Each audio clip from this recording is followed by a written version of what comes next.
on. Give me 1 second here. Hold on.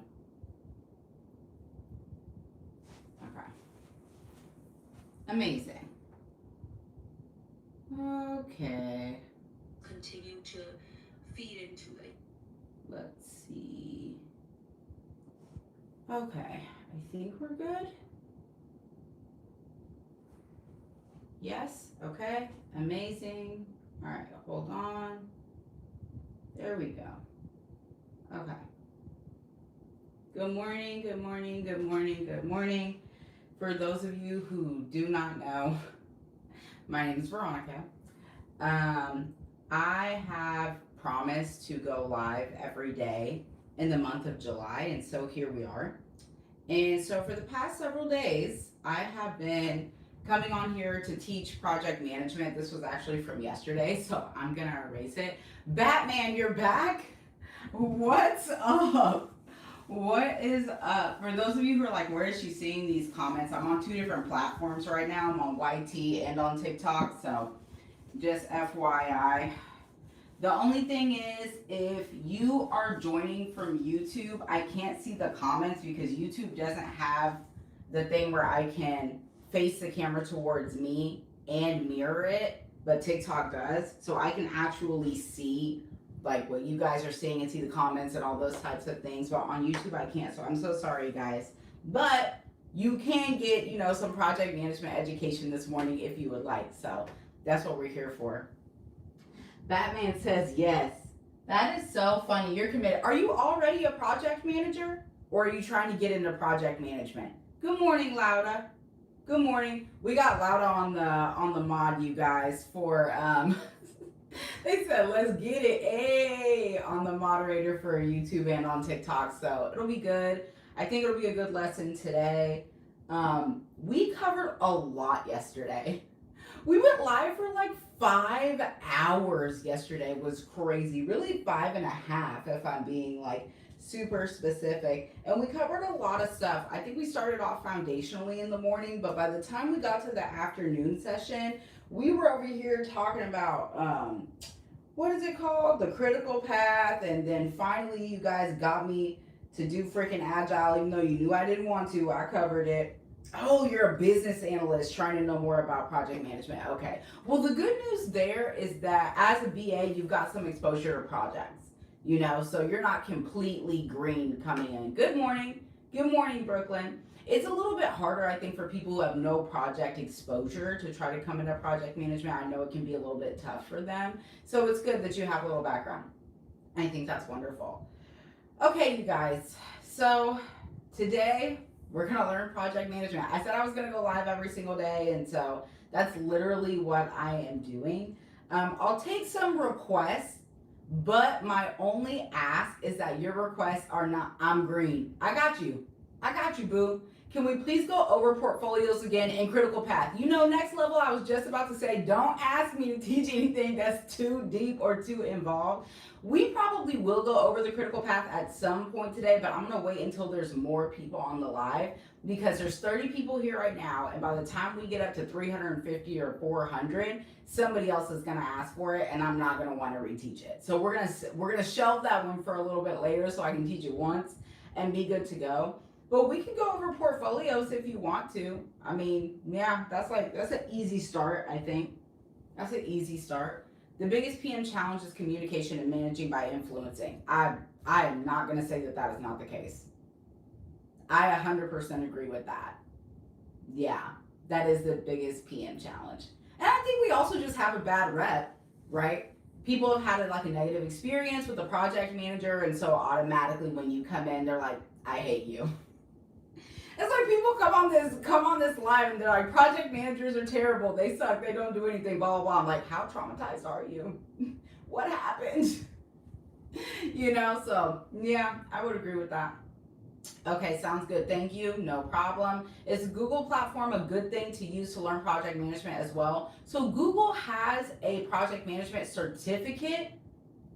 I think it's probably fine. Yeah, it'll teach you the language, the frameworks, methodologies, the processes, that whole thing. So I think that's fine. Hey, Kita, is this live PU accepting? I think you're asking like, can you get PDUs from this live? Is that what you're asking? Unfortunately not. We need to talk. We are authorized training partners with PMI.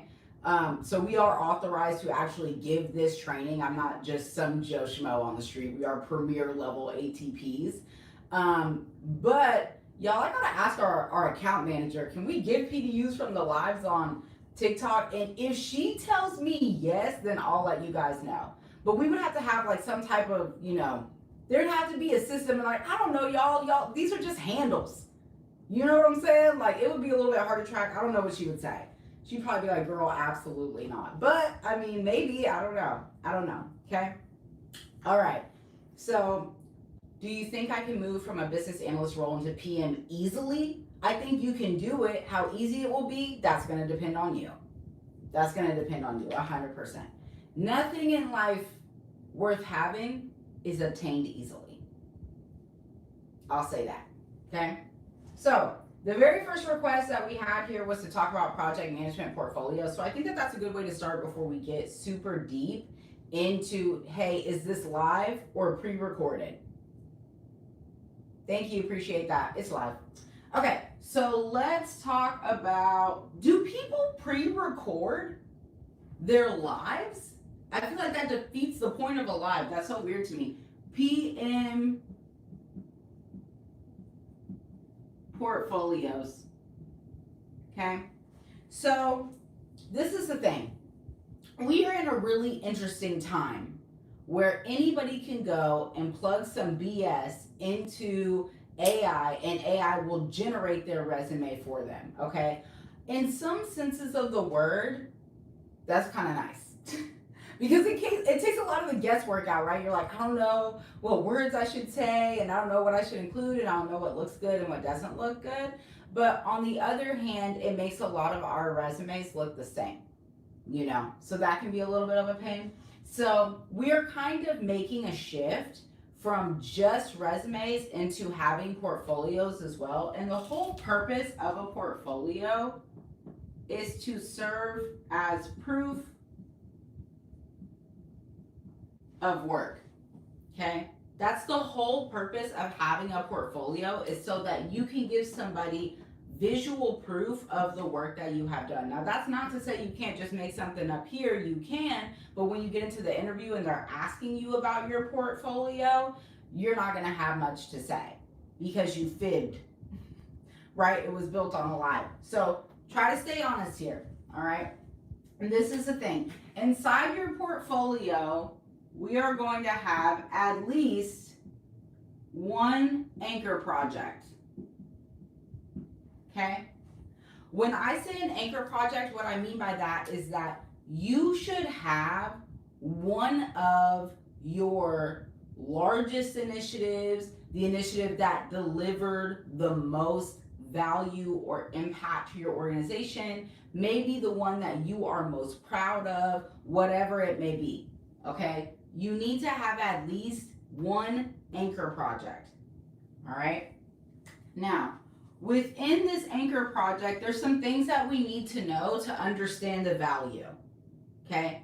For it to have any impact on a recruiter, on an interviewer, on a hiring manager, there's some things that we need to know about this project. The first thing is, what was the scope of work or challenge that you were solving? Okay, what was the scope of work or challenge that you were solving? That's number one. This is going to tell us a lot about the overall impact or value that you were delivering to your organization. Okay, and this matters to us because the level of impact and value that you have delivered to your organization in the past tells recruiters and hiring managers a little bit about the impact and value that you could deliver to them, right? It also tells us a little bit about the level of trust that an organization has placed in you. Because if it's a high impact, high value project, an organization is not just going to assign that to anyone to lead, right? They're going to assign that to someone that they trust to deliver, okay? You can talk about things like your team size and your budget. team size, and budget. And the reason why I like a budget, okay, specifically in our portfolio, is because this is the one language that we all speak. Okay? Usually you go to college for this. No, not actually. It's not a requirement. Okay? We all speak the language of money. We all understand the value of this, especially when it comes to corporations. They care about one thing primarily. Okay? So that's why I like a good budget in here. And it also gives like your recruiter or your hiring manager kind of an idea about how big the project was. Because if the project had like a $50,000 budget, that's great. But if the project had a $5 million budget, that's a big difference. That's a big difference, right? And so we kind of want to quantify that. Now, we've talked about our scope of work or challenge, the impact or value being driven to the organization, the size of the team, and the budget. And then we like to talk about our outcomes or deliverables. And if you have been on these lives before, you know what I'm about to say next. What's the most important thing about an outcome? Somebody tell me in the chat, because I know y'all know. 222 of y'all on here at 8:13 in the morning. Let's go. Learning project management on Tuesday. Thank you, Chelsea. They're measurable and or they are quantifiable. Okay? Measurable or quantifiable. You have to be able to quantify your outcomes. There we go. Quantify your outcomes. Okay? Now, I was telling you guys the other day that there's a saying that I want you to remember in project management. Can anybody tell me what it is? Tell me in the chat. I want to see if you guys are paying attention. What is the saying I told you to remember in project management? Anyone? I know you know. What gets... No? Really? Okay, well then we will try it again. All right, saying to remember in project management, don't be afraid to learn more. That was a good one, right? We reserve the right to get smarter. This one right here. What gets measured gets managed. What gets measured gets managed. Okay? If you're not measuring, you ain't managing. You see what I'm saying? Somebody said boom shakalaka. So, keep this in mind, because whenever you're talking about impact, whenever you're talking about value, whenever you're talking about outcomes, you're talking about your deliverables, you need to measure them. You need to quantify them. And I think the example we've been using lately is that if you were to tell me that your scope of work was to increase operational efficiency by 15% and that your overall outcome for the project was that you actually increased operational efficiency by 30%, that's a big difference. This is twice as much as what you were aiming to do. You see what I'm saying? That conveys to me that you were really out here with a little bit of motion. Okay? And it also conveys that same information to a hiring manager or a recruiter. And you know what they're going to ask next when they see something like this? How did you double it? How did you come up with this scope of work being an increase of only 15% and then you ended up doubling it? They want to know, right? And that gives you an opportunity to talk a little bit more about the project and the work that you have done. Maybe you upskilled your team. Maybe you changed out a process. Maybe you created a process where there was none. And then you have the project artifact of that process flow in your portfolio to show them. Okay? Ideally, 2 artifacts would be cool. If you only have 1, that's fine. But you want to have project artifacts that are visual. So I don't want to see your communications plan. I don't want to see a document that's just got 1,000,001 words on it. Nobody's reading it. Okay? Think about process flows. Think about charts. Maybe a burn down. Okay, any type of data visualization that you did in maybe Power BI or Tableau. Any of those types of things, okay? You need to give a visual representation of the work that you have done. Because if it's just a document that's got a bunch of words on it, y'all, we live in the TikTok era. How long do you sit on a video before you typically scroll?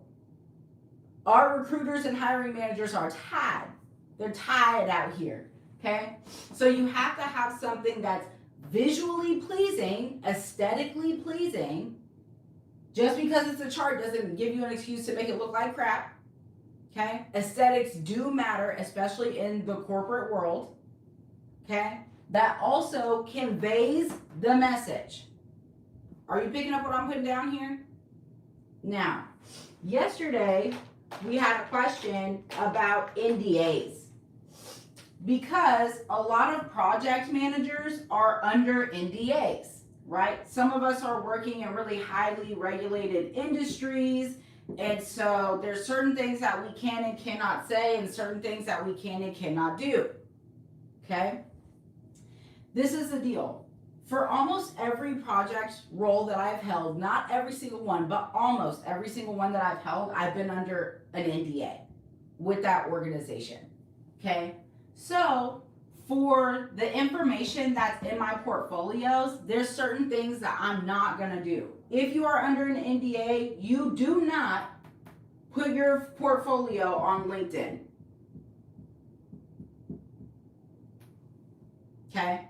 There's an actual place on LinkedIn in your profile where you can put your portfolio. So when people go to your profile, you can just click on it, boom, and check it out. If you were not under an NDA and you're not sharing any proprietary information, you can do that. But if you were under an NDA, you cannot do that. Okay? Another thing that I'm real scary about, if I'm being honest, is just sending it out willy-nilly. Sending to everyone. Okay? I try to avoid that. Okay? Things that I will do under an NDA is that if I'm already in conversation with a recruiter, so let's say I'm already talking to a recruiter, they went to my profile, they're like, girl, we like you, we saw your resume. Maybe they want to set up like a screen or whatever it may be. I've verified that this person is who they say they are, because when a recruiter reaches out to me, the same way they're verifying me is the same way I'm verifying them. That's the world we live in today. I'm not just going to make the assumption that you are who you say you are. You're going to have to show me. Okay?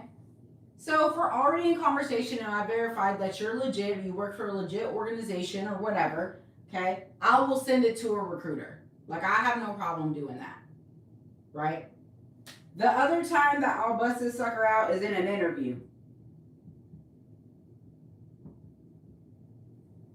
And it's funny because I have been in at least 3 interviews where they just asked me up front, hey, do you have a portfolio we can see? Do you have any proof of work? Do you have some project artifacts you can show? We're looking for at least 3. And think about it. If you don't have those things ready, the question is kind of like, why?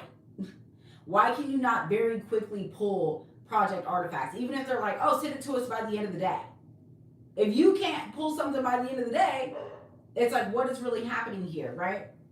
So, under an NDA, no LinkedIn, Don't just send it to everyone. Wait until you're in conversations with a recruiter or you're in the interview. Okay? Now, for those of you who have worked in the government or for government contractors and your other,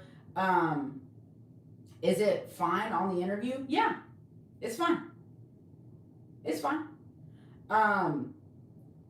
It's a little bit more challenging for you guys because you're having to redact a lot of information and you're having to fudge things, you're having to change names, you're having to maybe fudge numbers a little bit. Yeah, with an NDA.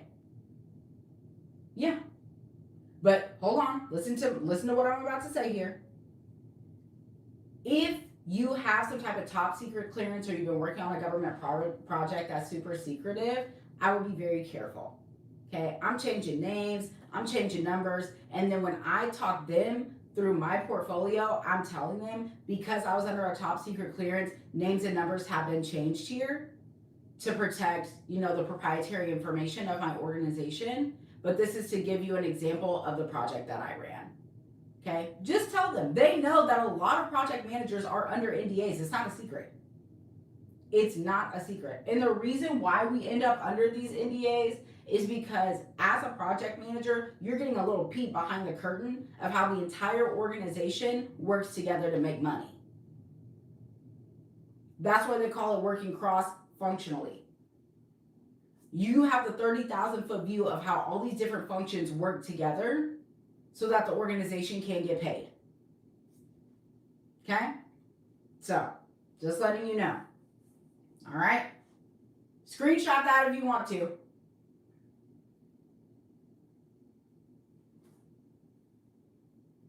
All right. Amazing. So, we kicked off today with portfolios, which is only funny because that's what we ended on yesterday, is portfolios.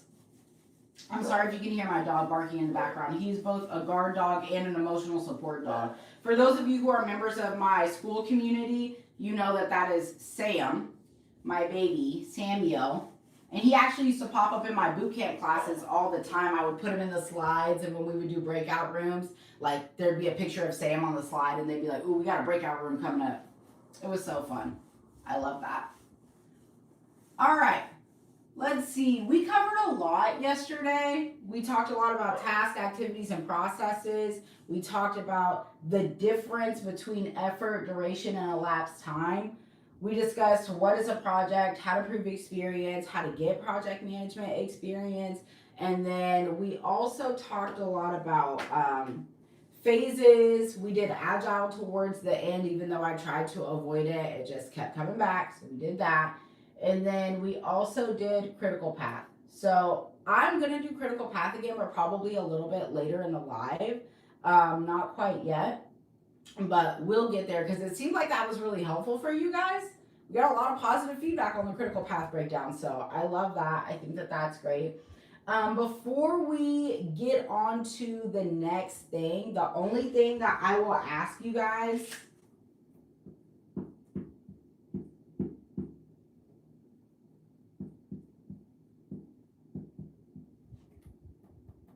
Thank you.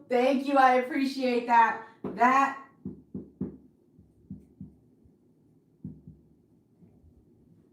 I mean, if you think I'm dropping enough value, both of these would be highly appreciated. The other thing that I'll say is that because you guys are on the live, we've opened up the free trials for the community. We actually have a boot camp starting this weekend for those of you who are trying to get your hours for the PMP. It is a live boot camp. It's 2 weekends in a row, Saturday and Sunday, 2 weekends in a row, 9 a.m. to 5 p.m. Central Standard Time. It will give you all 35 hours for the PMP exam. You can also attend for the CAPM if you want to check that out. You'll get access to our coaches during their office hours. We do office hours 3 times a week, every single week. Coach Graylin, yes, it covers the new test, you guys. It covers the new test starting on July 9th. Yes, it covers the new test. I was in the December boot camp. Veronica's the real deal. You'll learn everything so quickly. Thank you so much. Thank you. I appreciate that. So we've got this boot camp coming up. If you guys want to go and check it out, you absolutely can. The LINK is in my bio.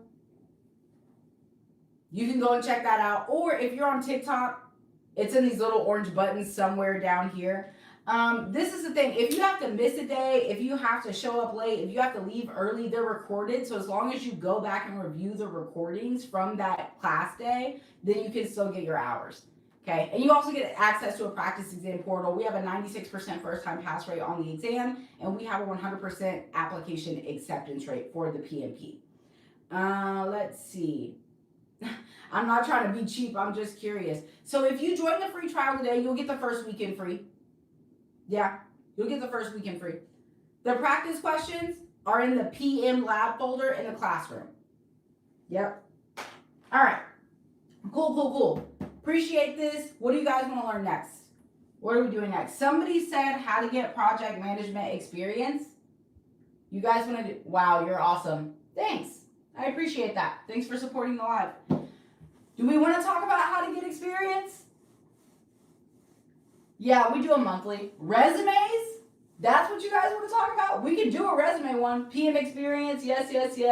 Done the education application, I still need to learn for the exam. Well, that's what we're doing here, Miss Cat, so you're here at the right time, okay? Let's do resumes first because it's like an easy one, and then we'll get into project management experience. Thank you so much. Thank you. Okay, resumes are easy, so we'll fly through this, okay? First thing first on the resume, name at the top, whatever, comma PMP, whatever other letters you have, afterwards, okay? Next section is going to be education. The way that I have mine is that my certs are on this side. I've got the PMP, I've got the CSM, I've got the credential numbers on both. And then over here, I've got my bachelor's degree, which is in chemistry. No, I'm not using it. No, I don't want to talk about it, right? Got that over there. And then it goes straight into my skills section. And even though I don't have it exactly columned like this, like I don't have them separated like this, the reason I have the columns is because there's 3 real different types of skills that you want to put on your resume, okay? So, number 1 is going to be your technical skills or your hard skills, okay? So think about the systems that you know, Power BI, Excel, Tableau, Confluence, Primavera 6, whatever it may be, okay? And then you want to think about the niche skills for your industry, okay? The niche skills for your industry. So, for me, personally, my industry is healthcare, right? So I'm going to have niche skills for healthcare, okay? So maybe I'll have HEDIS, corporate healthcare, by the way.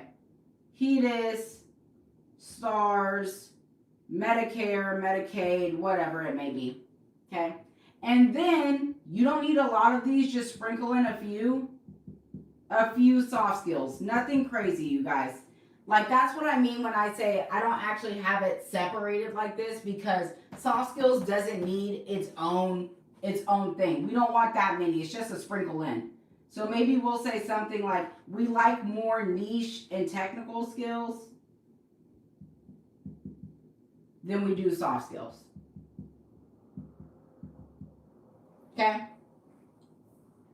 Now, once you're through with the skills section, you can go into your professional summary. Again, this is just how I have mine. You can do yours however you want. Y'all asked me, so I'm just answering. Right? And my professional summary is short and sweet. It's 3 sentences. I'm not trying to go too crazy. Okay? Short and sweet, 3 sentences. Like, this is not a life story situation. Okay? Keep it concise. The word we're looking for is concise. Right? And after that, then you can get into the experience. And in the experience, this is where we're looking for actual projects. So if I am thinking about hiring you as a project manager and I look at your resume and I can't tell what projects you have actually led, that's a problem for me. I want to know the scope of work. I want to know what the impact was that you were delivering to the organization. I want to know what KPIs you were tracking. I want to know your quantified outcomes, the whole thing. Okay? Now, one of the things that I want you guys to make sure that you do is streamline your bullet points. Streamline your bullet points. And this is what I mean by that. Your first job shouldn't have one bullet point, your second one have 3 bullet points, your third one have 7 bullet points, your fourth one have 5 bullet points.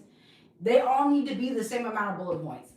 I have never seen a C-suite level executive's head pop off faster. We were thinking about hiring a project manager. I was working for the COO at the time. This is like a mid-sized healthcare organization, okay? So it's decent size. And I show him the resume, and he said, "What the hell is this?" And I was like, "What?" And he said, "They don't even have a streamlined number of bullet points on their experience.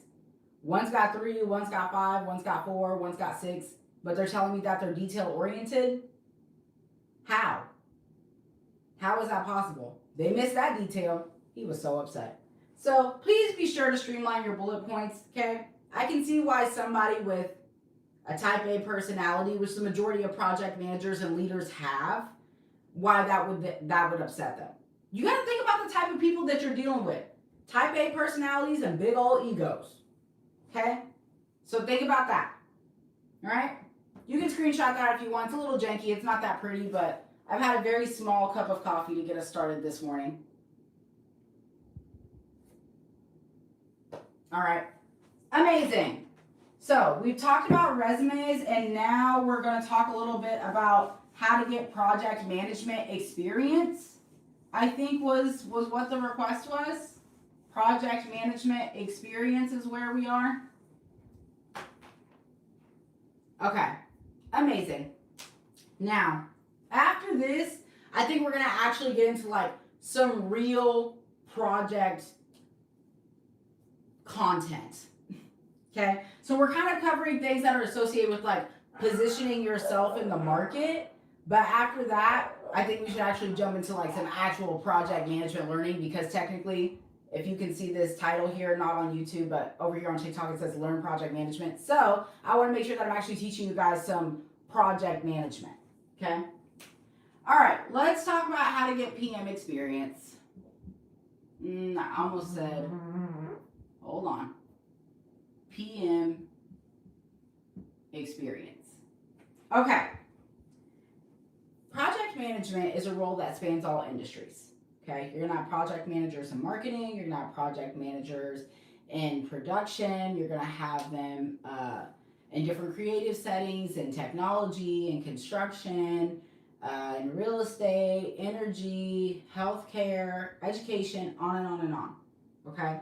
So there really is no limit to the industry that you can be in to gain project management experience. But this is typically where people start to struggle a little bit, because they're like, I don't know where to go. I don't know what to do. Okay. So first things first, easiest way to get project management experience is at your job. Now, you may be thinking to yourself, well, girl, I'm not a project manager by title, or I wouldn't be asking you these questions. I'm like, I get it. But a lot of the times, the way that people end up getting into project management is that they just fall into it.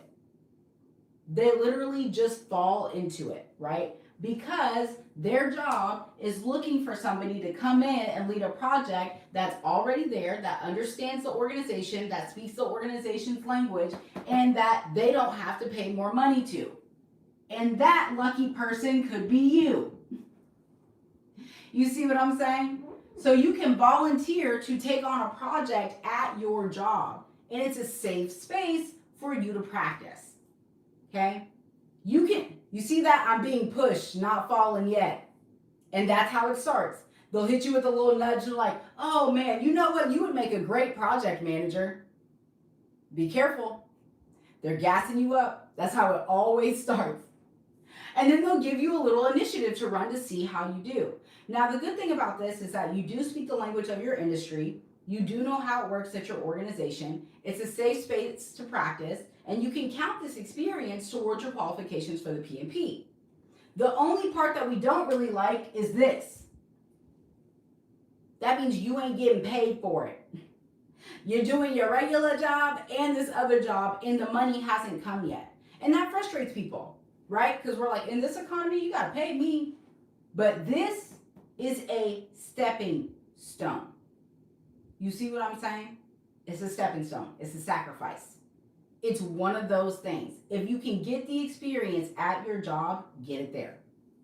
Okay? You said it's frustrating. I've been there, and it is frustrating. But this is not for them. It's for you.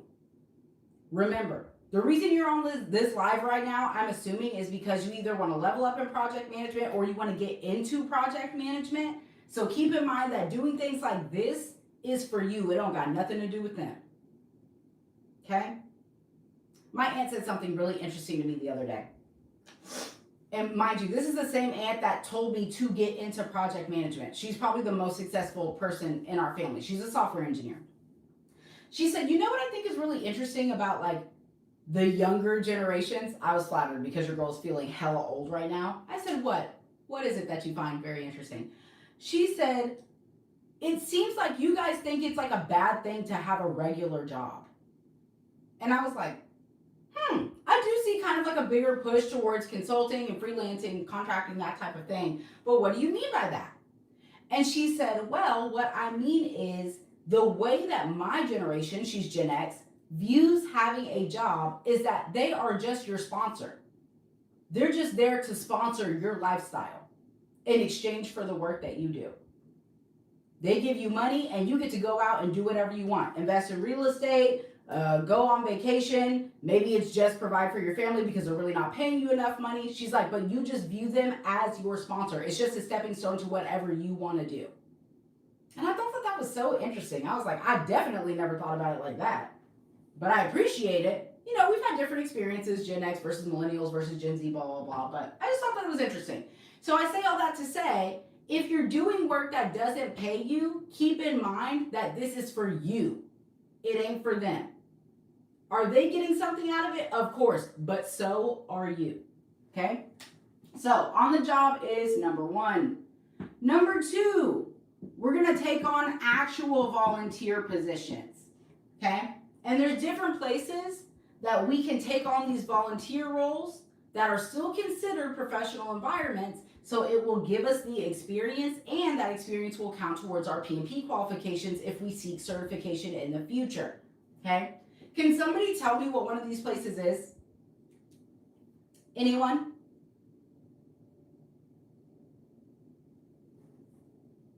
Come on. Y'all been here like 4 or 5 days in a row now. There we go. Very good. Very good. A local nonprofit. I was about to say no profit. We definitely don't want that. Local nonprofit or a charity organization. These organizations are always looking for people to come in and lead projects for them. They need help, especially when they get stripped of government funding or they can't get a grant. They need help. If you are going to go in and volunteer to lead something for them, there's a few things that I really love about this. Number 1, you're giving back. That's always nice. We all need a little help sometimes, so giving back is like a really good thing energetically. You may say, oh, it's a little woo-woo for me. I am that woo-woo person. Just know who you're working with here. That's me. Energetically, this is a good thing. Okay? The other thing that I really love about this is that it can be niche specific. It can be niche specific, right? So if you told me that you wanted to get into construction, but nobody will hire you because you've never set foot on a construction site and you need the exposure, I'm probably going to say something to you along the lines of, why don't you go and volunteer for Habitat for Humanity and get some construction exposure there? So you can learn what it's actually like to work with vendors, to work with subcontractors, to go through a project life cycle, to see a build from the ground up and participate in that work. You can do niche specific volunteering so that it gives you exposure to the industry and you learn the language, the processes, and the methodologies. See what I'm saying? So I love that. Another place that you guys said you can volunteer, which is true, is at church. You can totally take on a project for a religious organization, run it, and PMI will count it towards your project management qualifications for the PMP.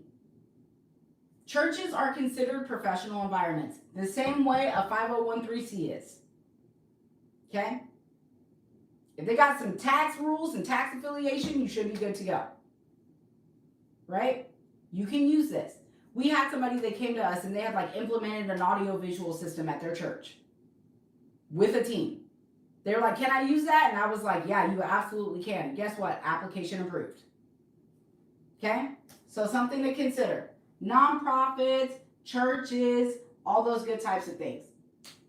Now, we will have people come to us and ask, but what if I ran it in my own business? Can I count that? No. Can I count this? If I ran a project in my own business, look at that. What if I own a business? I knew it was coming. This is going to be my very first question for you when you say, what if I own a business?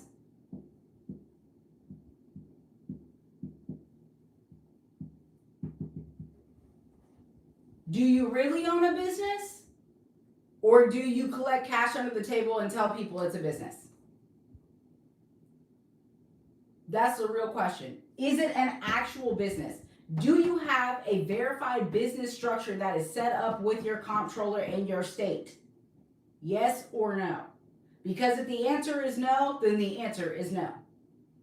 If you do, then you can use it as long as you led an actual project in the business. It can't just be, I run a business and so therefore that should qualify me as a project manager. No, you have to have actually led projects in the business. Okay? So just keep that in mind. This is not a, hey, they give me $300 and I go and set up balloons at a party. They're not going to count that. Uncle Aubrey Forever said they passed their PMP yesterday. Let's go. Congratulations. I love that for you. Amazing. Okay? So you can get it on the job. You can volunteer. You can volunteer for a nonprofit or a charity. Try to be niche specific. That will be really helpful. Okay? You can volunteer at your church. You can run projects through your business and or your side hustle as long as you have an actual business structure. Okay? It's not just something you're doing for cash apps and Venmos, right? Then you'll be good. You can use all these different things to get project management experience. All right? Very good. Screenshot that if you need it. Okay. Perfect. So now we've talked about resumes, we've talked about portfolios, we've talked about how to get project management experience, all those good things. I feel like maybe it's time that we learn some actual PMing. Shall we get into the PMing? I work in retail. What kind of voluntary thing can I do? Do you want to stay in retail? I mean, honestly, if you wanted to lead projects in a retail environment, go and work for Goodwill. Volunteer for Goodwill. That's what I would do. They're a huge organization across the entire US. I would go and run projects for them. And if I were you, I would stay in retail.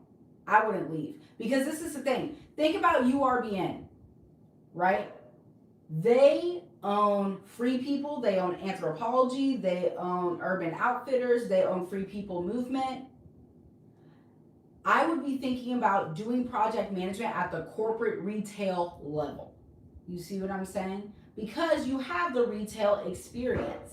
You know what the customers expect, you know what it's like to work in the store. You just got to think higher as you're thinking about going into project management. So that's what I would say. Yeah. Okay. Let's see. What should we do? What should we do first? How do you measure the project? Okay, this is actually a really good one.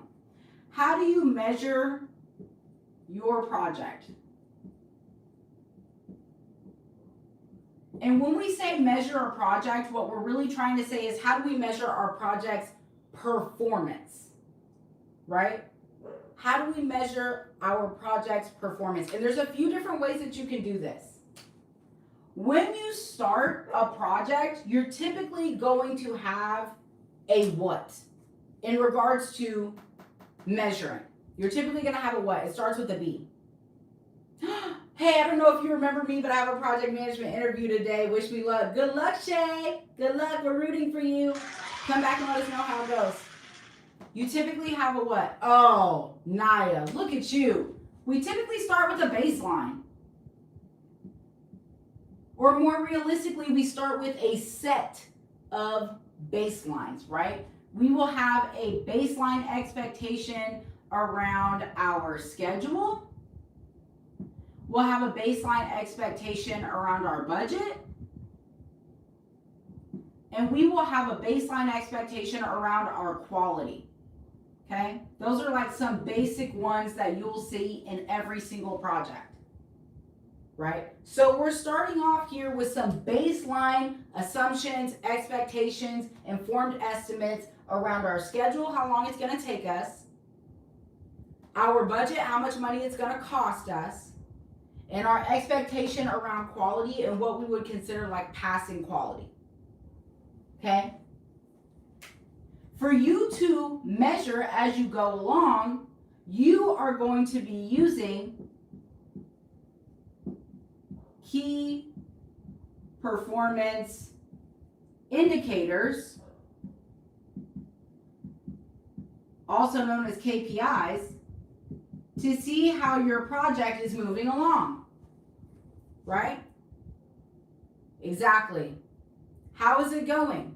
How's it going with our schedule? How's it going with our budget? How's it going with our quality? You see what I'm saying? And so you would typically measure these using earned value management, which is the math on the exam, CPI and SPI. CPI for your budget, SPI for your schedule. And what you're looking for, what you are looking for is any variance.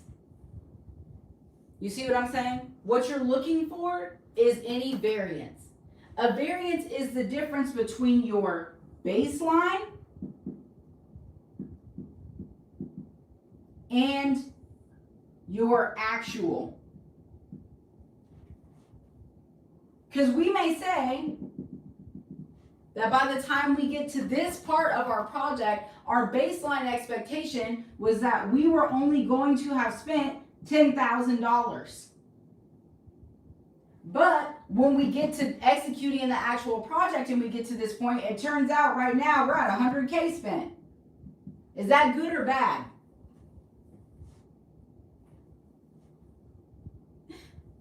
That's bad. Okay?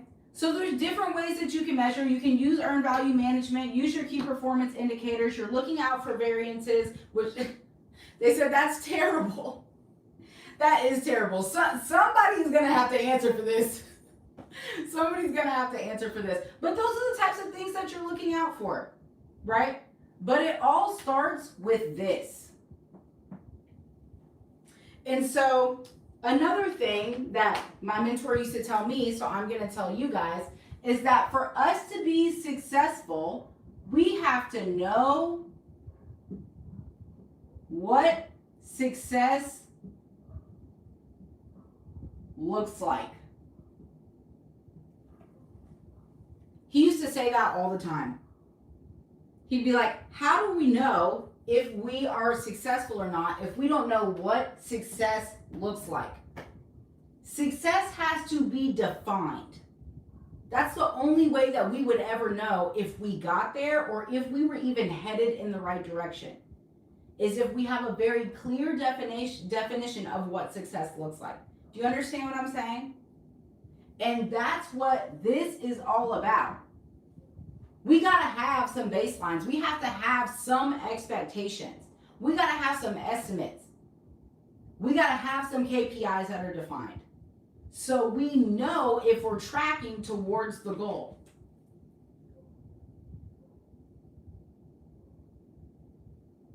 Oh, okay. Whatever. Okay, so we know if we're tracking towards the goal. All good? That's how you measure.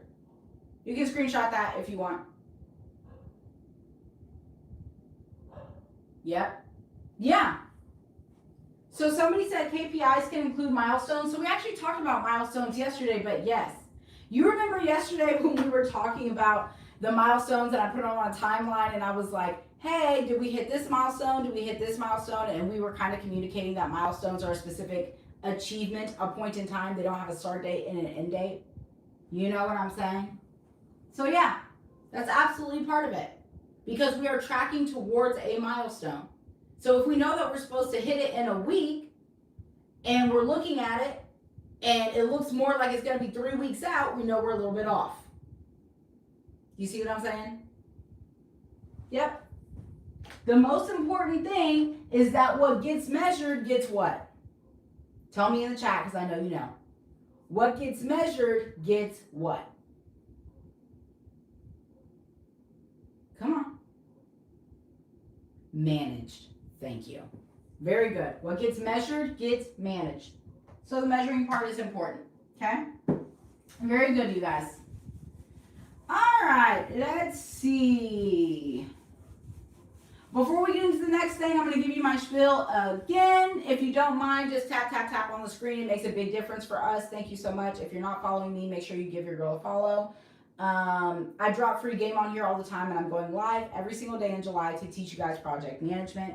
If you are interested in learning project management, you can join our school community. We have a boot camp starting this weekend, starting on July 11th. From 9 a.m. to 5 p.m. Central Standard Time. It's 2 weekends long. Okay, Saturday and Sundays only. It happens in our school community. And the link is in my bio or down here in one of these little orange buttons. If you're on TikTok, if you're on YT, then it's in my page description. Okay? Thanks, guys. I really appreciate it. This boot camp gives you the exam prep for the PMP and the CAPM. So all 35 hours for the PMP, 23 hours for the CAPM. Okay. You also get access to a practice exam portal. You get access to project management coaching 3 times a week, that type of thing. Amazing. All right. What should we learn next? We talked about how to measure. So we feel okay about that. Cost. If we're going to do cost, I really don't want to get into the earned value management of it all. And the reason why is because there's a lot of new people on here. There's no Service Plus button. It's not on there? Oh my goodness. Okay. It's in my bio then. I don't know why. It's usually on there. I am personally offended by this. Sorry. Doing the best I can. I don't know what happened.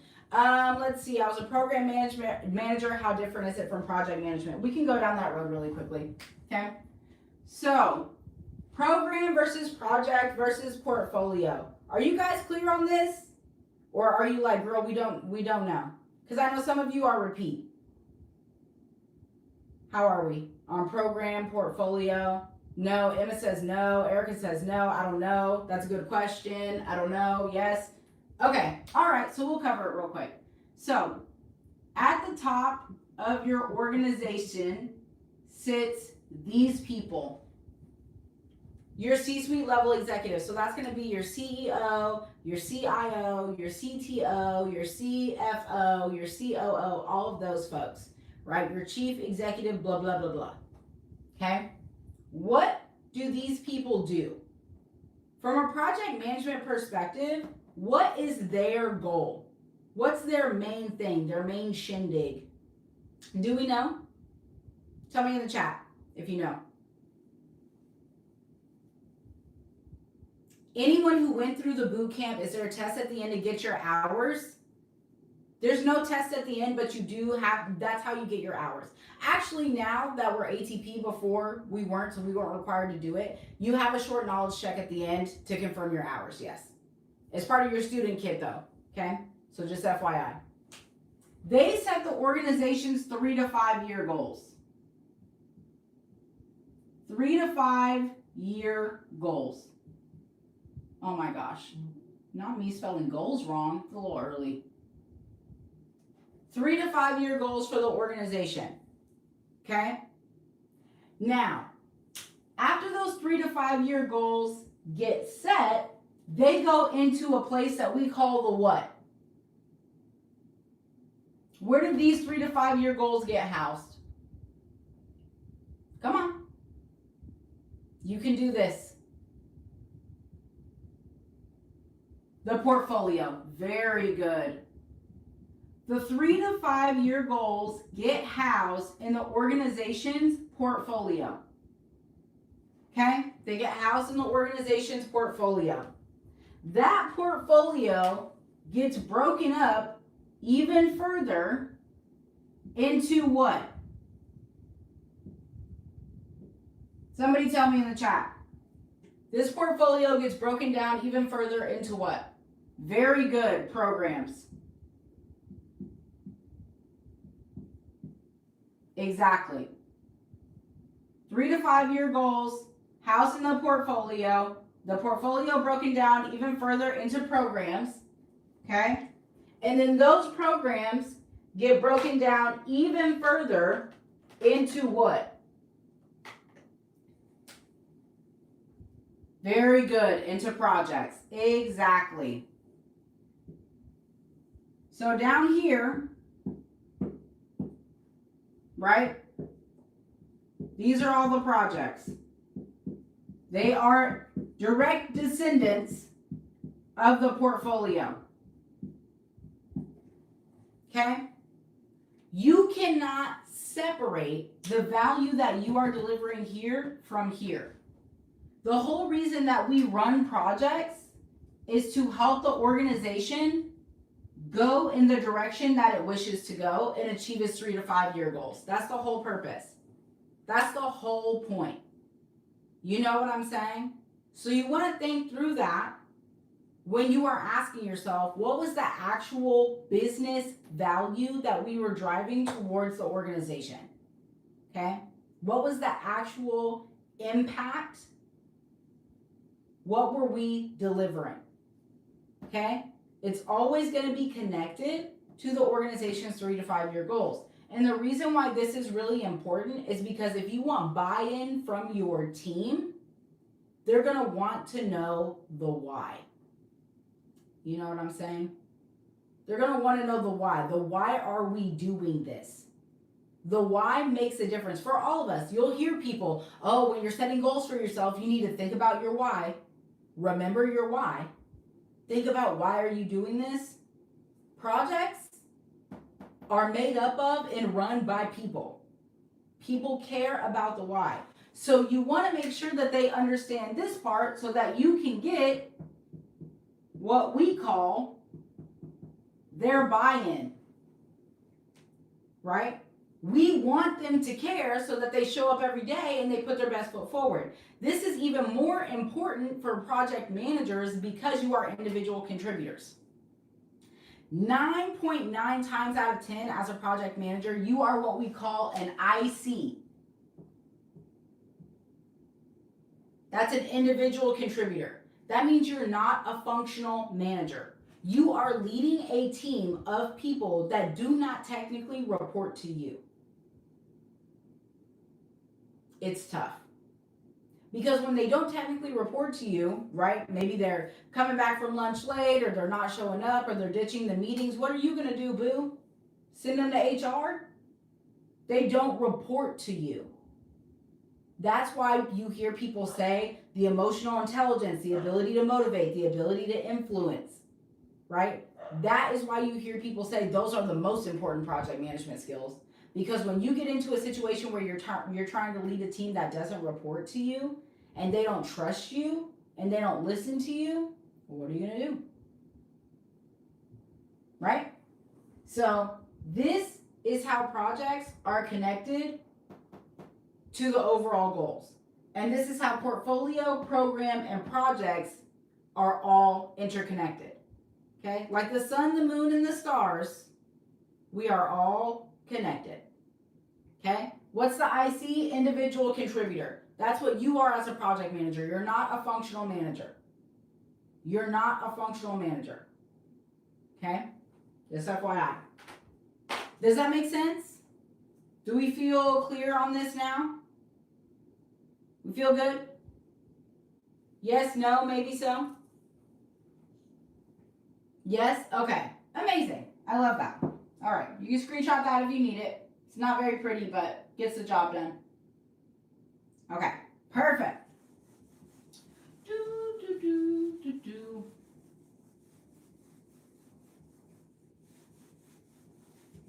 Okay. I think maybe we should talk a little bit about tracking. Tracking projects, project tracking. Think it'll be good for us? Because what I find is that when I teach these classes, I'll say certain things like a Gantt chart. Shade baby, I have a quick question. What is it? Make it quick. Type it out real fast. Okay, that's not you. Hold on. Yeah, if we have time, Mariah, we'll talk about it. I don't see it. I don't see the question in there. Getting ready to move on. Okay, I'm moving. So let's talk about how we can track the work in a project setting. And we're going to focus specifically on waterfall. Waterfall methodology, okay? Also known as traditional or predictive, okay? Sometimes referred to as linear, more commonly referred to as waterfall, sometimes called traditional or predictive methodology, okay? Traditional or predictive methodology. Now, when we are tracking work in a waterfall environment, we are typically going to use this thing called a Gantt chart.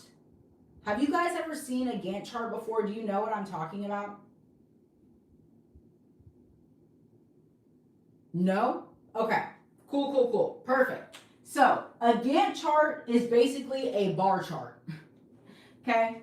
And it looks a little something like this. Now, I'm no artist, so give your girl a pass. Okay? Looks a little something like this. Very fancy. And on this side, you'll probably have some tasks from your work breakdown structure, right? We'll call this task A, task B, task C, maybe these are activities, whatever. Task D,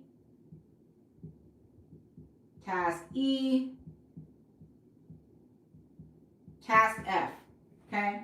These are all the different things in our project that we need to do. All the things that we need to accomplish, right? This is all from our work breakdown structure. And then at the top, you will have dates, right? So we'll say week 1, week 2, week 3, week 4, week 5. Okay? And our goal here is to track our work when it's supposed to be completed, its percentage to complete, and who it has been assigned to. Okay? So let's say that for task A, it's supposed to start here in week 1 and finish here in week 2. Okay? It's supposed to start here in week 1 and finish here in week 2. Okay? On our our Gantt chart, we will be able to see not just the start and finish date, but also who it's been assigned to. So let's say that it has been assigned to me, right? I'll call myself V for short for Veronica. The other thing that we can track on here is my percentage to complete, okay? So let's say that we are here. Let's say that we are in between week 1 and week 2. That's what today is. And I am 50% done with this task. I'm 50% complete, okay? 50% complete. Is that good or bad? No, not like a roadmap. A roadmap's a little bit different. Is this good or bad? If it's due at the end of week 2, we're in between week 1 and 2, and I'm 50% done, is that good or bad? Naya said that's bad. Dang, is it? It's okay. I'm basically on time. I'm basically on time. I have a whole nother week. We're good to go. Barely making it, but good. Yeah. If I have any delay at this point in time going forward, I might be in trouble. But right now, we're doing okay. All right. Now, let's say that I'm in between week 1 and week 2, right? This is where I am, right in the middle. Let me switch up colors. Maybe that'll make it easier. Let's say this is where we are time-wise, okay? And my percentage complete is right here. We'll call this 10% complete. Now, is it good or bad? No, that's terrible. Okay. Okay, good. So you're kind of tracking here. This is the purpose of having this Gantt chart, okay? Is so that we can actually see when is this work supposed to be started? When is it supposed to be done? Who has it been assigned to? What is their percentage complete? Where are we right now on our timeline? And what is the actual work that's being completed? That's a lot of information in a messed up picture. It's telling you a lot. That's why people use Gantt charts. Obviously, in waterfall, hybrid environments, and agile, this doesn't work. You use a Kanban board. It's much different. But in a waterfall environment, this is what it looks like. Now, let's say that the next task, task B, is supposed to start a little bit after week 2. So we'll say here, okay, a little bit after week 2, and it's supposed to go through the end of week 4. Okay? And we will say that this has been assigned to, let me just pull somebody. Sam. Sam just joined. Sam, this is on you, bro. Make sure you get this done. Okay? This has been assigned to Sam. Okay? Now, if Sam is supposed to start here, but we have a dependency here between, they said, poor Sam. I know he just jumped on. He's probably like, wrong live. There's a dependency between this and this, right? Let's say that I have to finish this task before Sam can start this task. Does it look like Sam's going to be able to start on time? Probably not. This webinar is cold, really. Thanks. I appreciate that. You see what I'm saying? This is an issue, a big one. But that's what this Gantt chart is telling me way back here between week 1 and week 2. That if Veronica don't speed up, it's about to be a downward spiral.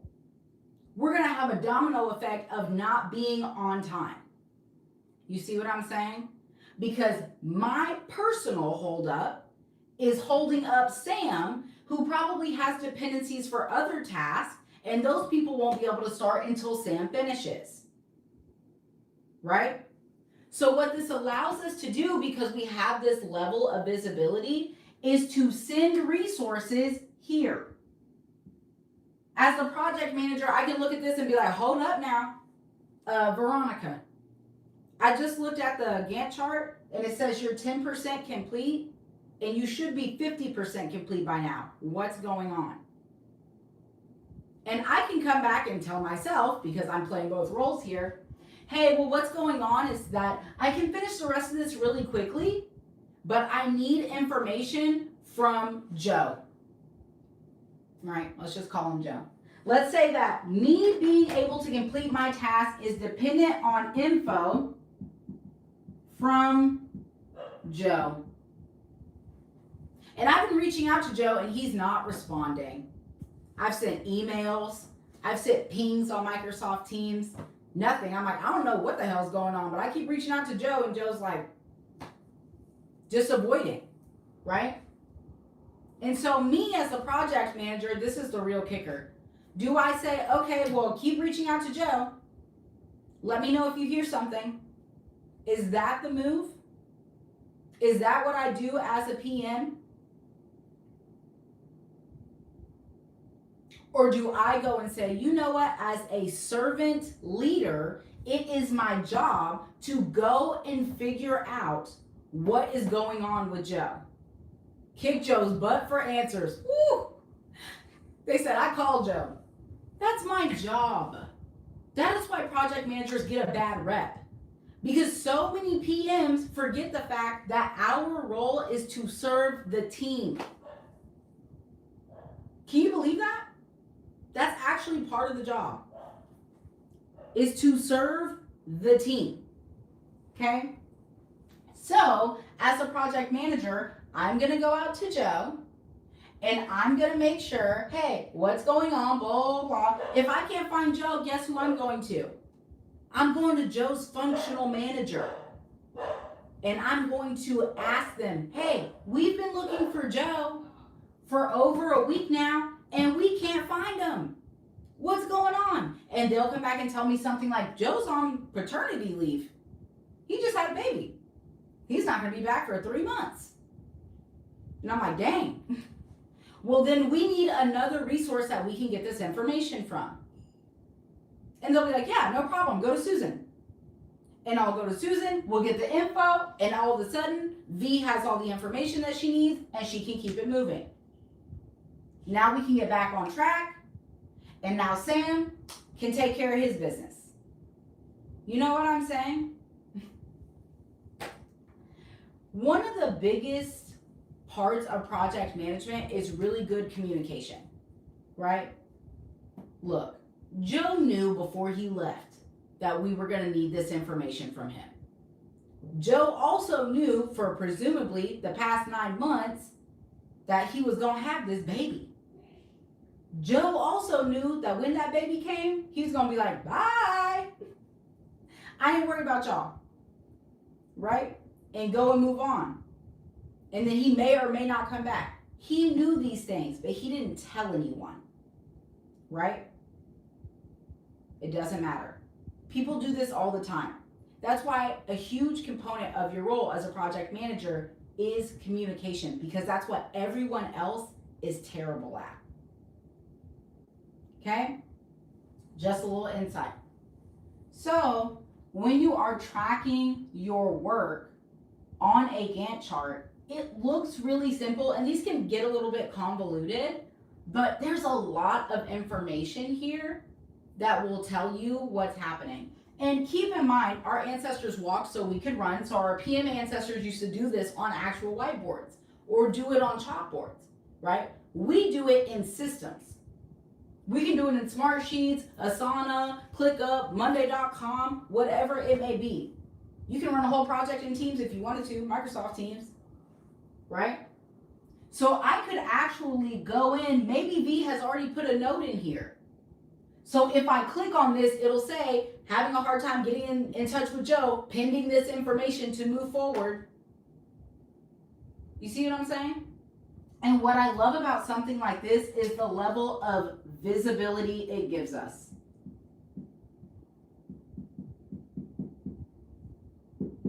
Because every now and again, more often than not, my stakeholders are literally getting on my nerves. You know what I'm saying? They are getting on my nerves. They're coming to me, they're asking me blah, blah, blah, blah, blah, blah, right? Hey, Veronica, what's going on with this? What's happening this? What's doing here? Blah, blah, blah. And so what I like to do is make sure to give my stakeholders visibility into the work so that they don't have to come to me and ask me, hey, how's it going on task A? They can just go and pull this up so that they can see how it's going. Now, if they see this, it's going to prompt an email. Or it may prompt a little message on Teams being like, hey, Veronica, I just looked at that Gantt chart. What's going on here? Right? But it gives them visibility into the work. And when we give visibility, we build trust.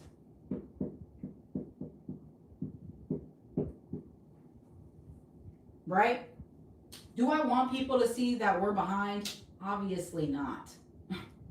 Obviously not. But by not trying to hide anything and giving them visibility, we build trust. Because they know that I'm the type of leader that's not going to hide when things don't look good. And building those types of solid foundations in your professional relationships when you're a project manager are key to success. Big facts. Okay? Now, when it comes to visibility, there are limits. Something to consider before I just move away from this. You can give somebody visibility into your work without giving them access to edit your documentation. Okay? So what we like is this.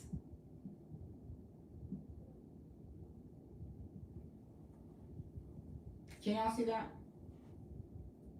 Read-only access.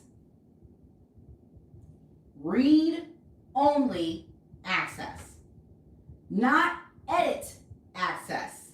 Not ownership. Read-only. That means I'm happy to give you all the visibility that you desire so that you can read it. If you have questions about it, you can come to me. You want to sit down and chat about it? Let me know. Always available. But you going in and changing my stuff and updating it? No. Read only. If this is a circle of trust and we're all going to be in it, this is what you get to do, and the editing goes through me and my team. Okay? You feel me? Amazing. All right, questions about the Gantt chart. Does this look familiar? Have you guys ever seen anything that looks like this? I know it's kind of ugly. I'm sure I could have done a better job, but again, I'm not an artist. Yes? Okay. Amazing. Great. All right, you guys can screenshot this if you want. Something similar? Yes. MS Project? Yes. And think about it. All of your project management systems are going to have a version of this. If you have never used one of these before, I implore you to go and look up a Gantt chart template and just play around in there. Excel has one. It's very basic. It's very basic. And it will allow you to do a lot of this. Okay? And you can just go in there and practice in your everyday life. Run a little mini project at home. See how you do tracking the work like this. See if it's helpful. Now, the beautiful thing is that when you have a team, you can give them edit access. It's a Gantt chart. I should write that down. I'm sorry, you guys. Hold on. Give me 1 second. For those of you screenshotting, you're like, hold on. What kind of chart is this?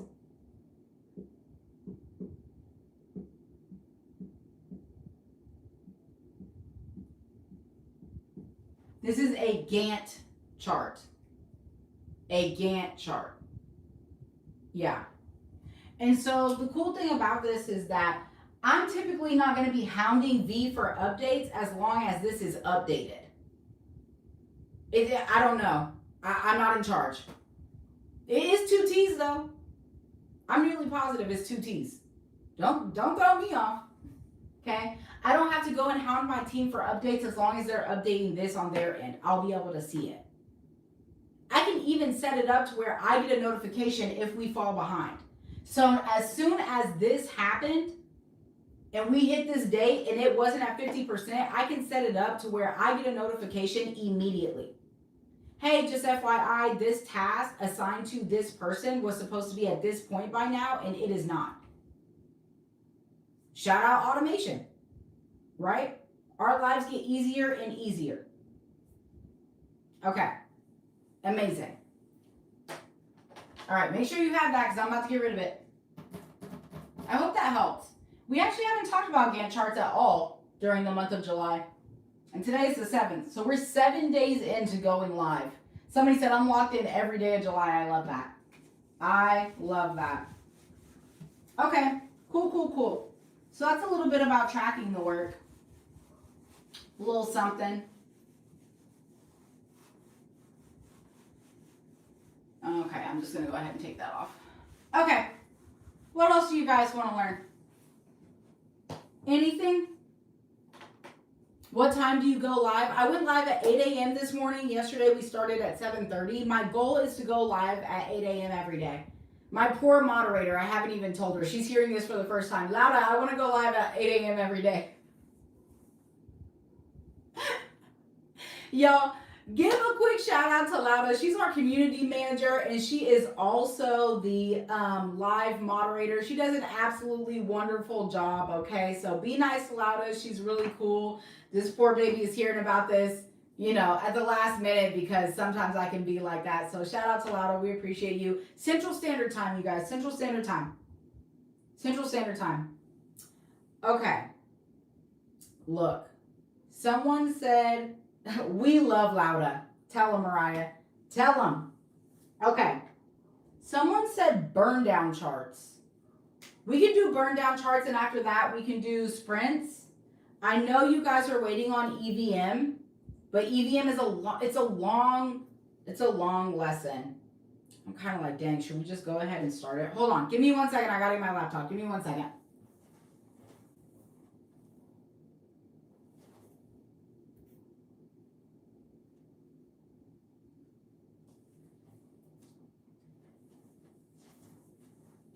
Okay. I know I said that at some point in the live we would talk about EVM, and somebody like keeps reporting the live, and so that's why the attendance keeps going up and down. I don't know. I clearly have haters out there. Maybe it's too much free information. I hear that from people all the time. But it's fine. I'm just going to keep doing me. You know what I'm saying? I'm just going to keep doing me. Keep showing up every day. So we can talk about earned value management, but it's a little bit of a long lesson. And so before we jump into it, I just want to say that, like, if you guys want to go over the math, we can, but it's a long lesson. It's probably going to take both sides of this board, okay? And it's going to take some real time. So if you want me to do earned value management, put a 1 in the chat. If you want me to do something else, put a 2 in the chat so that I know if, like, are we in this? Are we locked in and, like, going through this long lesson or no?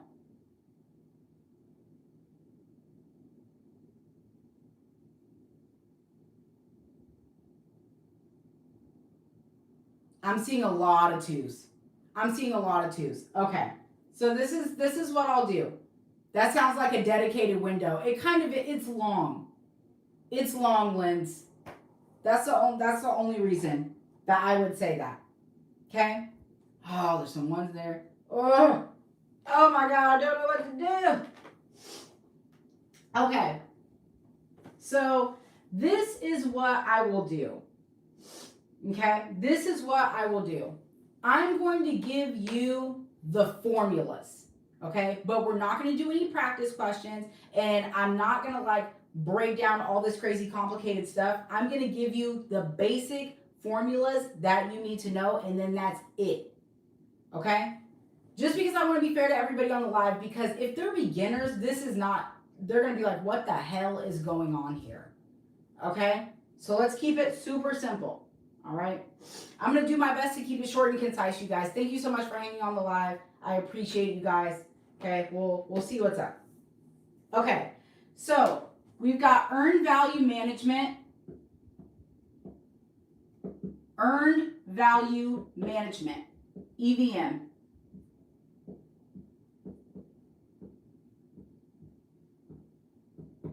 Okay? That's what this is. People refer to this as the math on the exam. So when you hear people say, oh my God, is there going to be math on the exam? They're asking about earned value management. Okay? Earned value management. Now, the whole purpose of earned value management is to give you, hold on, boop, spelled that wrong, indicators for cost and schedule. Okay? Indicators for your cost and schedule. And for those of you who are like, but that looks so tiny on the screen, I'm about to write a lot. Okay? I'm about to write a lot. So just FYI. Okay? Indicators for your cost and your schedule. So there's a few different things that you need to know. Okay? A few different things that you need to know. The very first one is what we call planned value. Planned value. This is referred to as your PV. Okay? Your planned value. And this is your authorized budget assigned to the work. Okay? So this is your authorized budget assigned to the work. Okay? Your planned value, your PV, is the authorized budget assigned to the work. Okay? And then you have your actual cost. Let's keep switching colors here. Okay? This is your actual cost. Your AC. Okay? It's exactly what it sounds like. Your actual cost is the cost incurred for the work performed.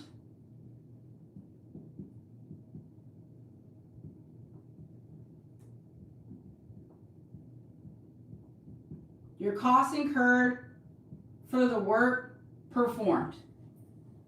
Okay? Now, your earned value is a little bit of a confusing thing because it is technically going to be the measure of your work performed expressed in the terms of the budget authorized for that work. Okay? I'm hesitant to write that down because I don't really want to confuse you guys, and this is going to get clearer here in a second. But basically, for your earned value,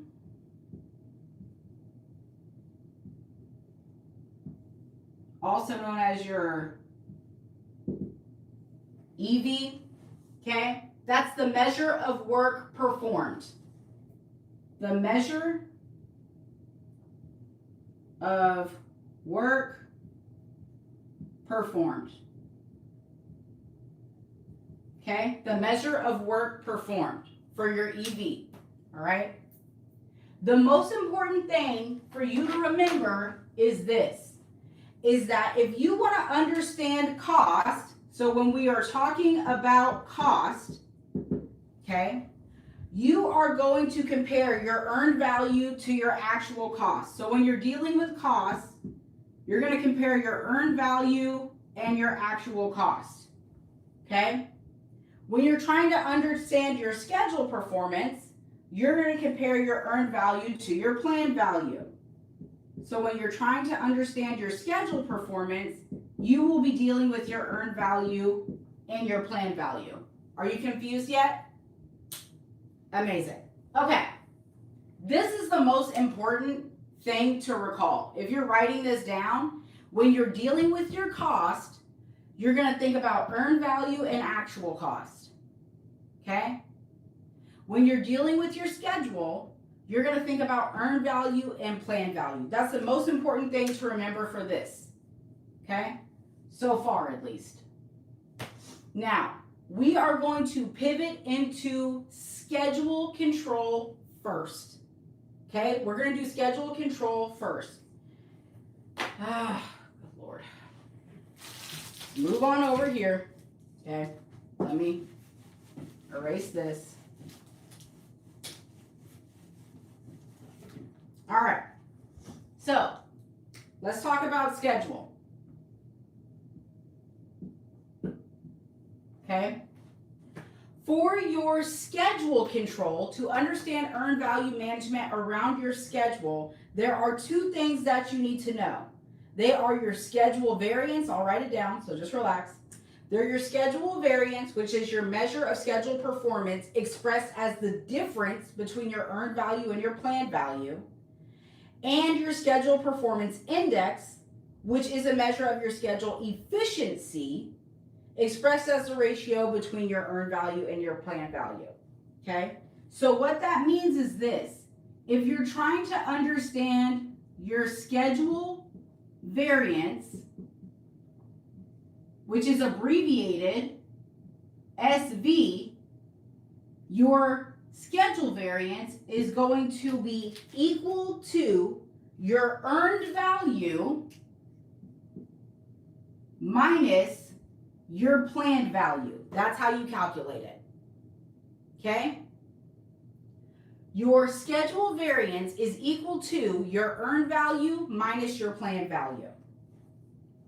And what this means is that if your schedule variance is a positive number, okay, a positive number, this means that you are ahead of schedule. That's what it means. If you take your earned value and you subtract your planned value, that means that if you have a positive number, you are ahead of schedule. Okay? You are ahead of schedule. Now, if you take your earned value minus your planned value and your answer is equal to 0, that means that you are perfectly on schedule. Okay? For this answer to be 0, your earned value and your planned value have to be the same. Right? They have to be the same exact number, and that means that you're perfectly on schedule. Okay? And then, if you calculate this and your answer happens to be a negative number, that means that you are behind schedule. Okay? That means that you are behind schedule. Now, that's for your schedule variance. The other one is going to be your schedule performance indicator.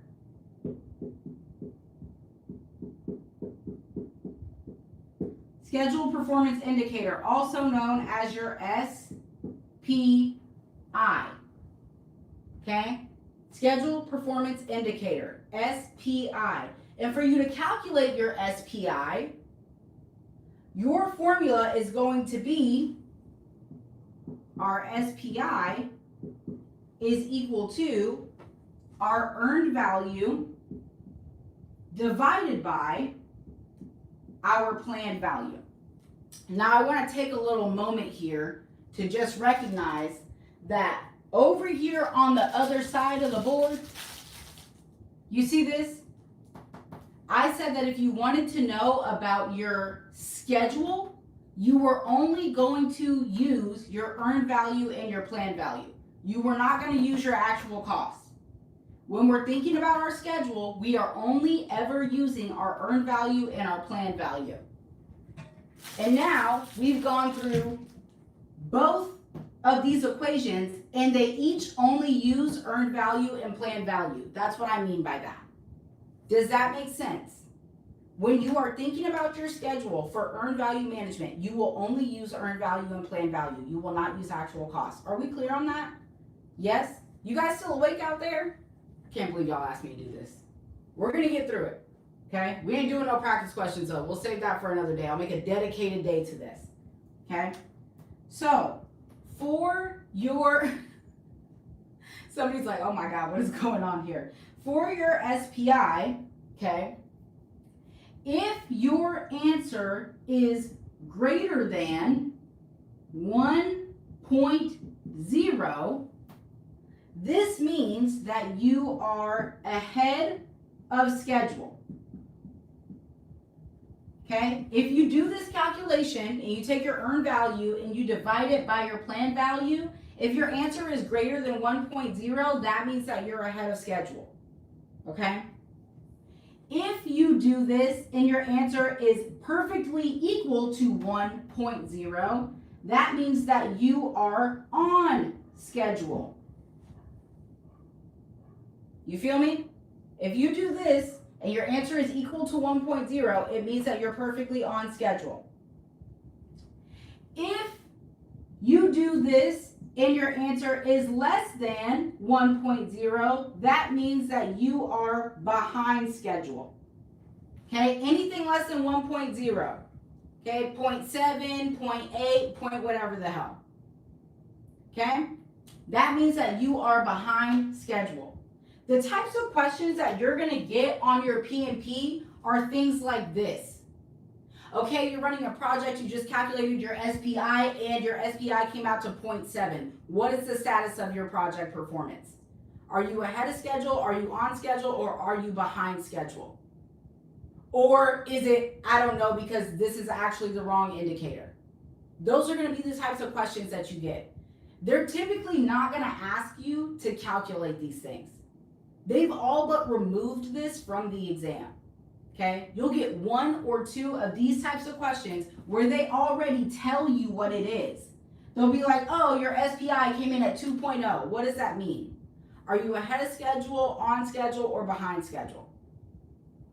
Okay? Good?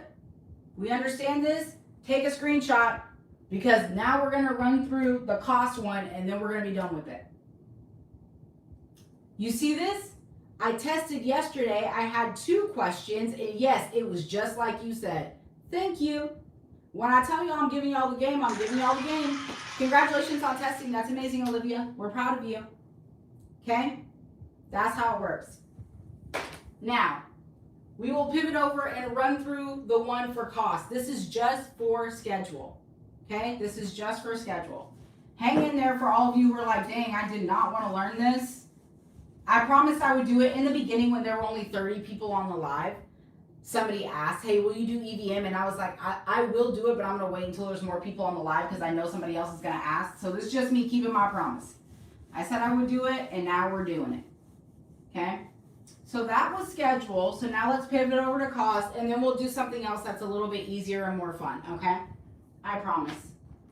Let's switch colors, shall we? Okay. So now we're going to do cost control. Okay. And for your cost control, you have 2 the same way you had for your schedule. All right. The first one is going to be your cost variance. This should sound familiar because we're basically going to go over the exact same thing except for cost now. Also known as your CV. Okay.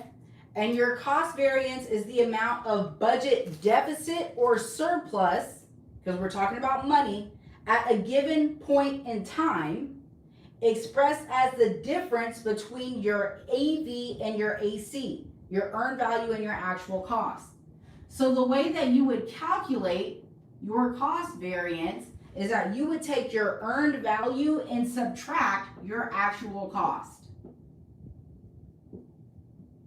Do we understand this so far? Remember I said for your cost, you're only going to deal with earned value and actual cost? Best school community ever. Thank you so much. Hi, Boo. Thank you. I appreciate it. Okay? Okay, good. So we got our cost variance. It's equal to our earned value minus our actual cost. If we do this calculation and our answer is positive, that means that we are under budget. That's a good thing, you guys. We like being under budget. Okay? If you do this calculation and your answer is positive, that means that you are under budget. Okay? Now, if you do this calculation and your answer is equal to 0, that means that you are perfectly on budget. Okay? If you do this calculation and your answer is negative, what does that mean? Somebody tell me in the chat so I know y'all are still awake. Lord, I can't do it on my own. What does it mean? Over budget. Very good, Batman. Very good. over budget. Okay? That's what it tells us. Very good. All right. I'm glad you guys are still there. Now, that's cost variance. The next one is going to be your cost performance index. Cost performance index. Okay? Also known as your CPI. You're going to use the same exact indicators, but you're going to divide now. The same way that we did before with our schedule. Okay? So your cost performance index is going to be, hold on, equal to your earned value divided by your actual cost. You see how we're still using the same exact thing, but now we're just dividing? Right. Same exact thing. Now we're just dividing. Very good. For your CPI, if it is greater than 1.0, this means that you are under budget.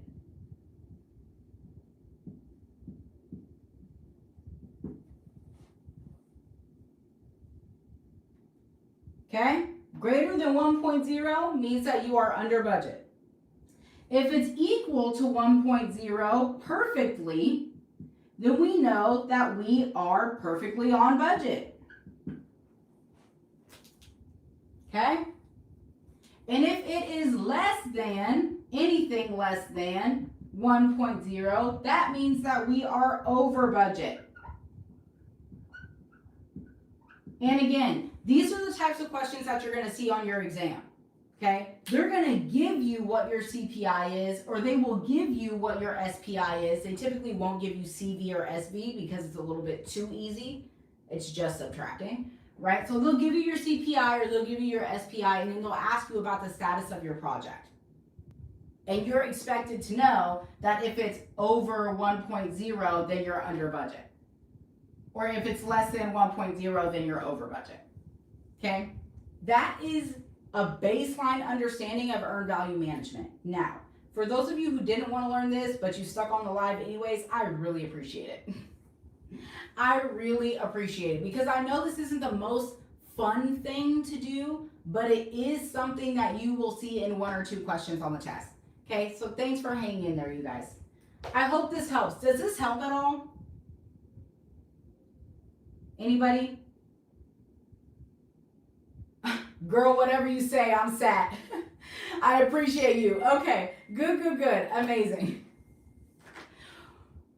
Y'all trying to drive me into an early grave with this stuff. Okay, cool. Take a picture of that if you need it, because I'm getting ready to erase it. Actually glad we dived in. Okay, good. Oh my goodness. The ones got it, signed it too. Okay, but that's so funny. Okay, perfect. All right. Now we can move on to something else. Because Lord have mercy. That's the basics.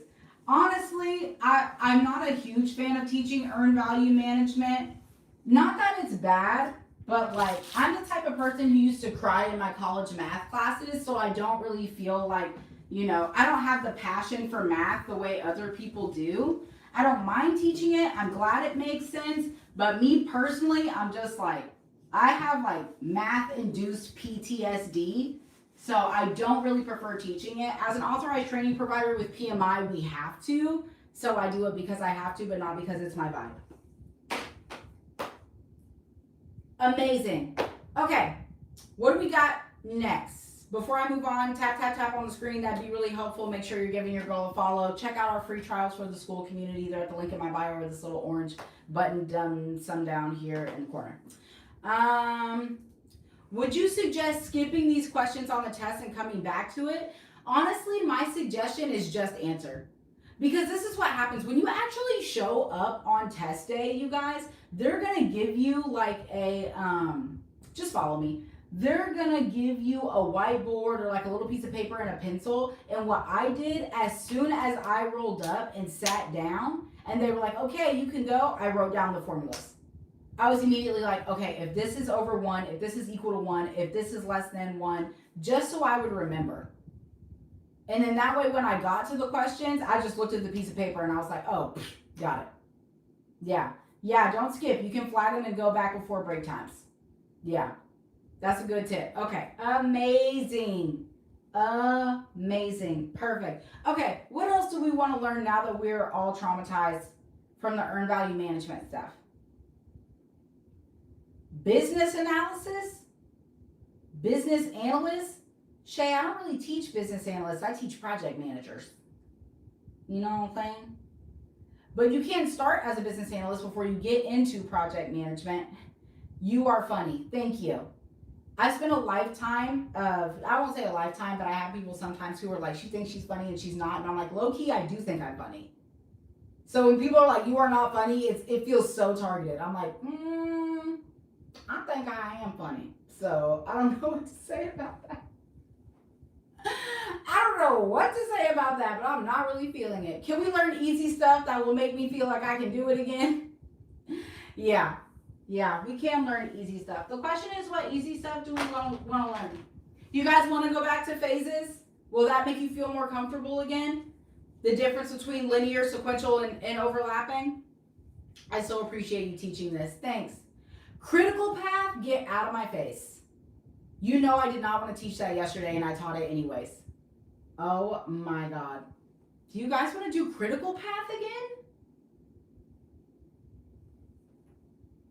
Agile framework? Good Lord. Y'all are driving me nuts. Okay, we can talk about a few different things. I feel like let's do... Hold on. No. We said... Oh... No, I thought you said earned value when more people were on. Critical path? All right, hold on. I have to refer back to my notes. Give me just one moment here. Let me pull it up. I swear, and I swear, by the moon and the stars in the sky. Y'all remember that song? I'll be there. That was my jam. What was the song we were talking about yesterday on the live? We were like, ain't no way around it. Yeah. Let's go. Okay, hold on. I'm going to use the whole board this time when we cover it because I didn't really like having to shove it all into like one little section of the board. So give me 1 second because now I got to go back and find it. We're going to do the same exact example as yesterday, so just FYI. Okay, just FYI. Give me 1 second. Okay, here we go. All right, you guys, it is time again to do the critical path. All right, before I jump in, if you want to do critical path, put 1 in the chat. If you want to do phases, put 2 in the chat. And we're just going to talk about types of phases. I'm not going to walk you through initiating, planning, monitoring, controlling, executing, all that stuff. It's actually executing first and then monitoring and controlling. Somebody said neutral. A lot of critical path. Can we do both? Can we do one and then the other? Sure, we'll probably do the phases next then. Okay, let's do the critical path, you guys. Now, when I did this yesterday, first off, I just want to make sure that we all understand that when you guys asked me to do critical path yesterday, I blatantly said I don't want to do that. I just want to start there and be like, I said I did not want to do critical path, right? And you guys came back and you were like, no, please, let's do it. And then we did it and y'all were like, oh my God. I was like, I just want to make it clear that I did say that I did not want to do that, but here we are. Okay, so your critical path is the pathway that calculates the shortest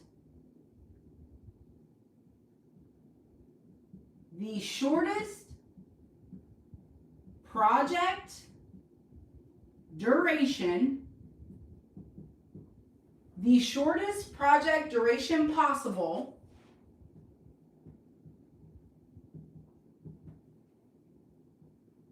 by lining up, okay, shortest project duration possible by lining up the longest sequence,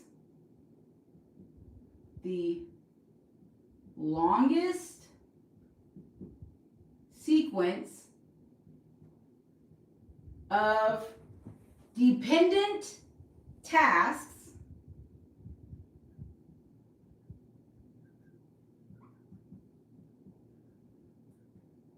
necessary to complete the project. Okay?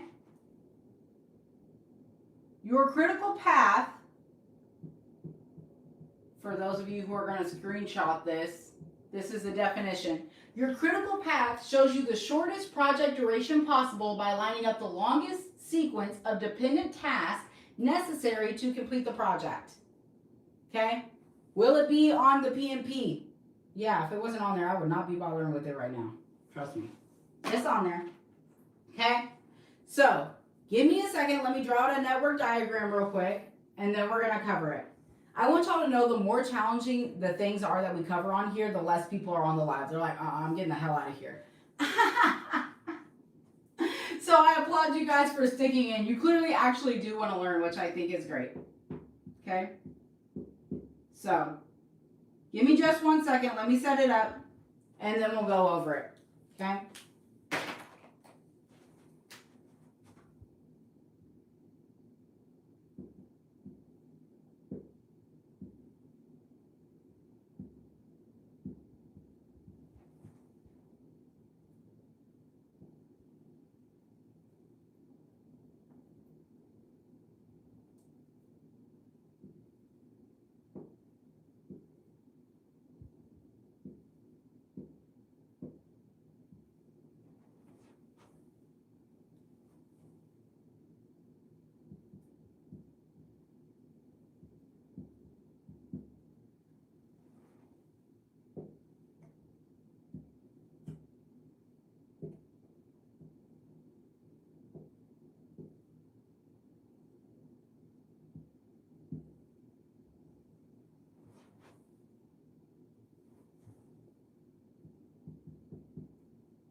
Almost there. Y'all still alive out there?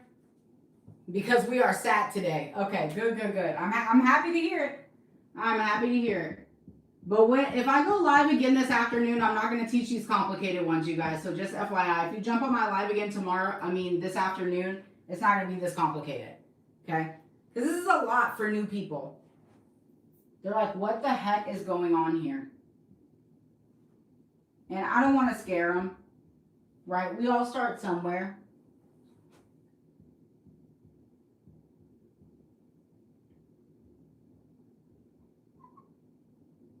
Boop.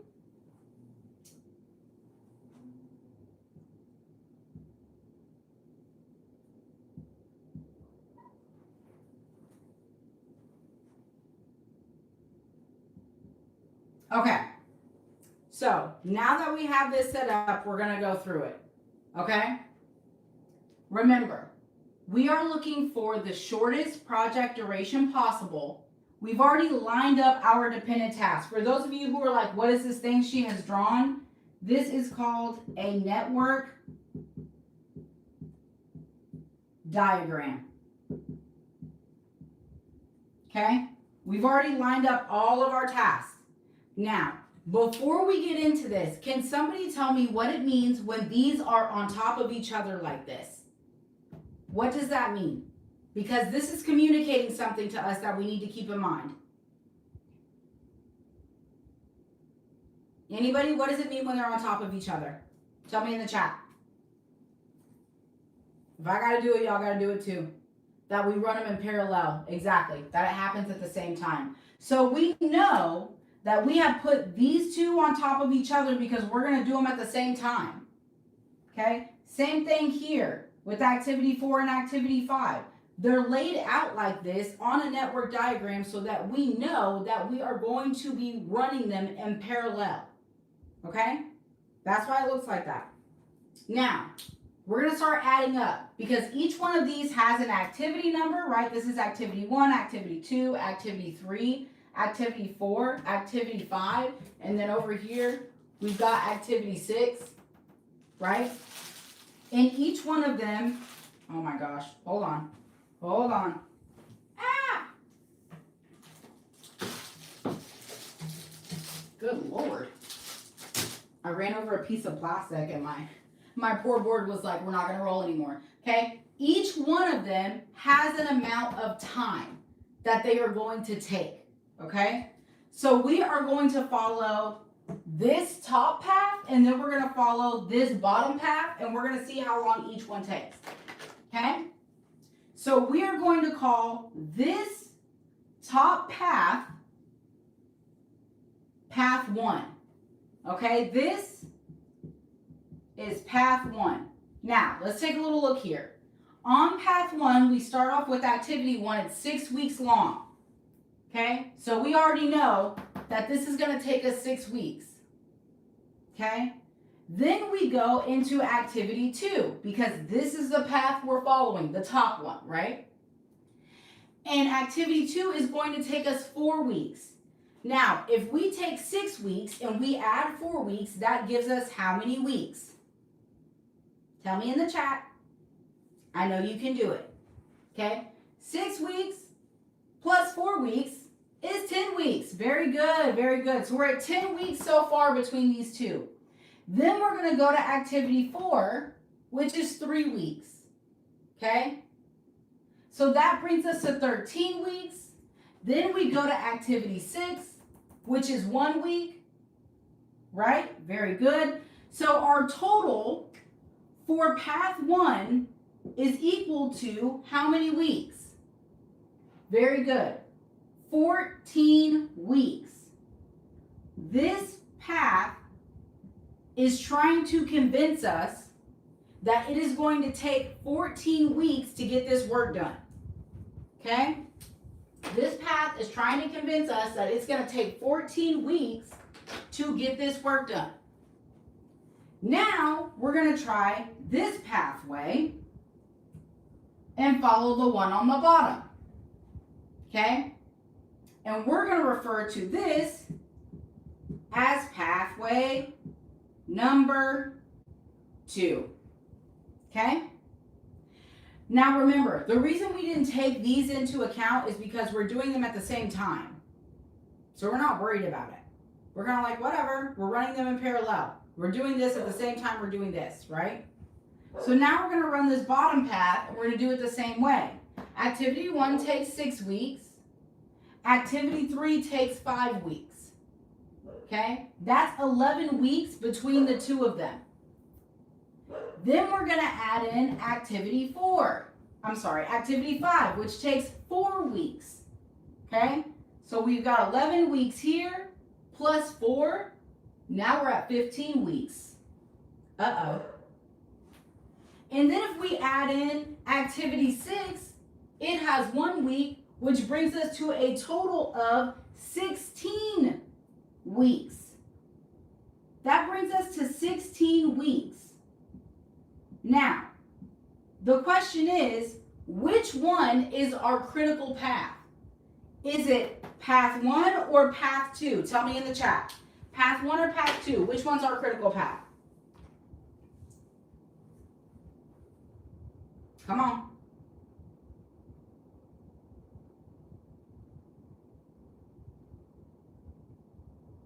No. Yes. The correct answer is path 2. It's not path 1. I know. And you may be asking yourself, what the hell? You said the shortest project duration possible. Right. You know why it's not this one? Because this is not the longest sequence of dependent tasks. if we try to run this sucker in 14 weeks, if we made the mistake of thinking that this was our critical path and we would say, hey, we're going to be done in 14 weeks, by the time you actually start working through this sucker, you're going to realize real quick, oh, dang, we left some stuff out. It's not going to take us 14 weeks. It's going to take us at least 16. You see what I'm saying? Exactly. The longest sequence of dependent tasks. And this is what gets people in trouble all the time.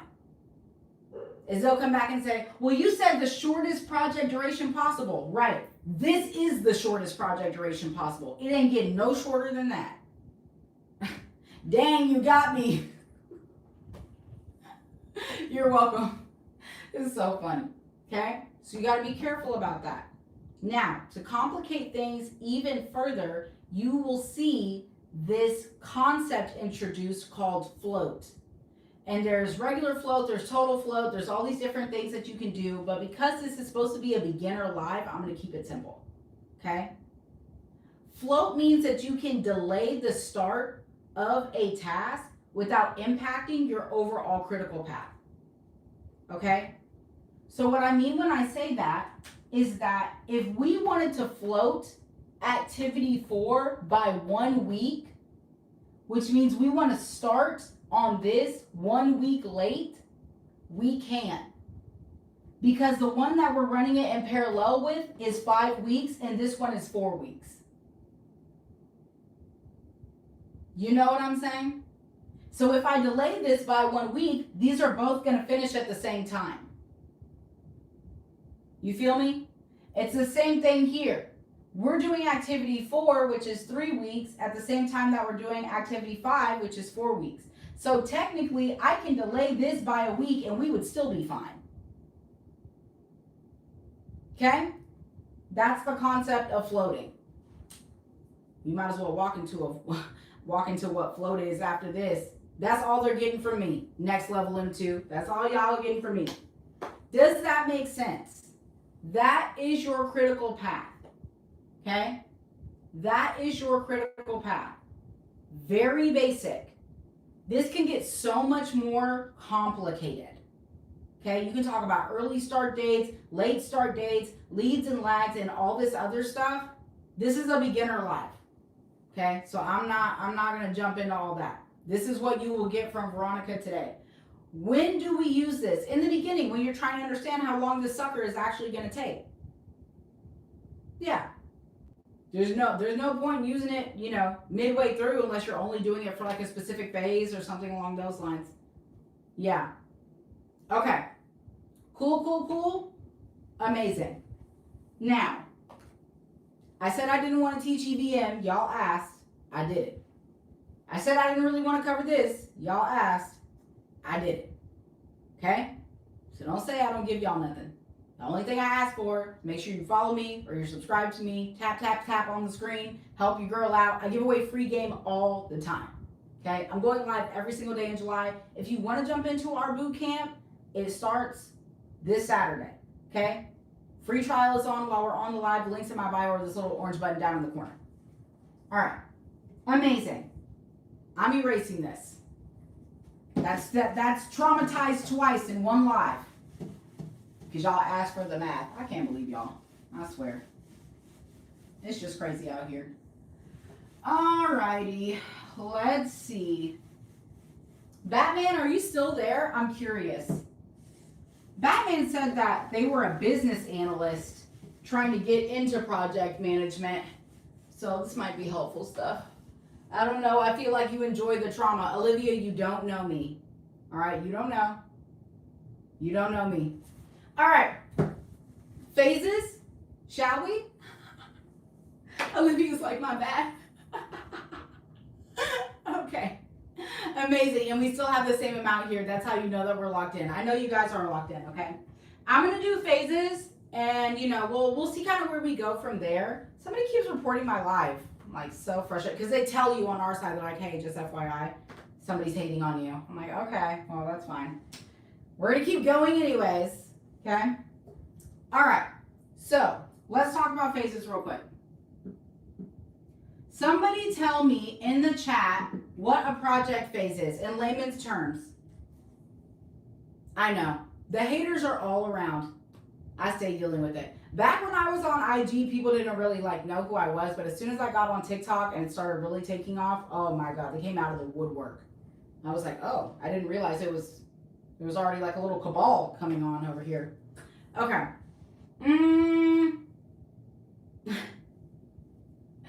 Phases. This is literally a group of related tasks or activities.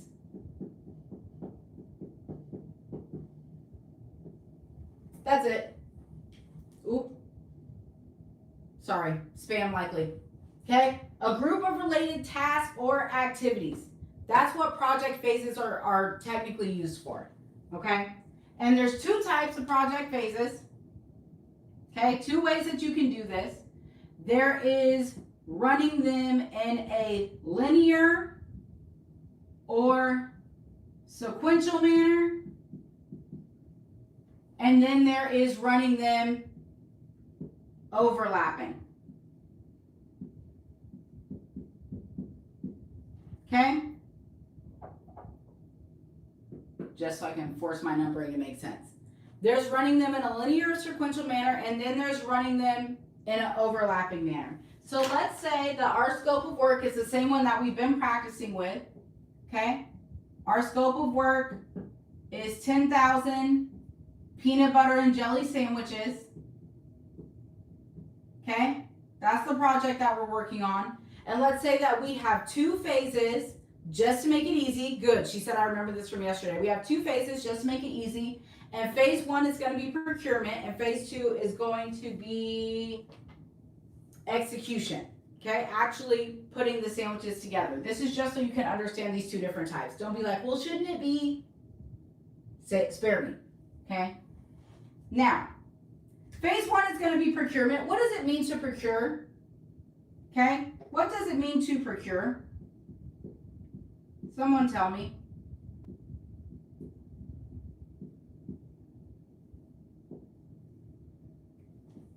To purchase, to buy, to go get the materials. Very good. Yes, exactly. Amazing. Okay, we're learning here. What color is this? Is this the same one? It sure is. I'm trying to switch it up here. Okay, so let's say that phase one is going to be procurement. We're going to go out and we are going to procure our bread, our jelly, our peanut butter, our packaging materials. Maybe we're going to need hair nets and we're going to need gloves and we're going to need plates and we're going to need knives and spoons and all those things. You are typically not going to build these things in-house. You're going to go out and procure them from a vendor, okay? So our phase one is going to be procurement. And then our phase two, we will call execution and or starting to make our sandwiches, okay? Now, if we run our project phases in this way, this is called linear or sequential, okay? Because what it means is that we are going to do everything we need to do in phase one and we're going to complete it first before we start phase two, okay? And one of the important things for you to know is that the outputs of the first phase are typically the inputs for the second phase, okay? That's typically how it works, is that the outputs of the first phase are going to be the inputs for the second phase, all right? That is linear or sequential. We're going to do phase one first, and then we're going to do phase two. Now, the other way that we can do these is overlapping. So let's say that we start doing our research for phase one, and we realize that procurement is going to take us like a long time. Way longer than we wanted it to. Okay? Way longer than we wanted it to. And we say to ourselves, well, at about this point right here, we will have everything we need to get started, and we can start building out sandwiches while we wait on the rest of the items to be procured.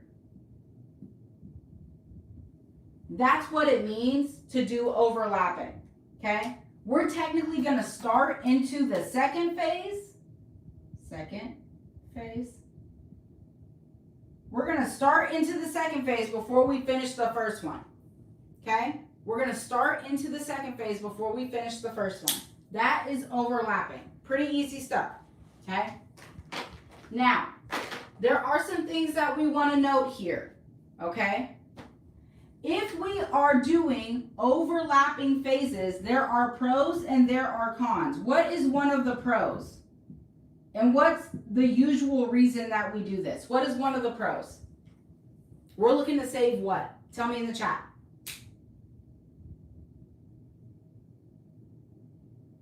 Come on. You said you're locked in. What's the answer? Time. Very good. You're looking to save time. But there's a big con here as well. What's one of the cons? We're going to increase our what?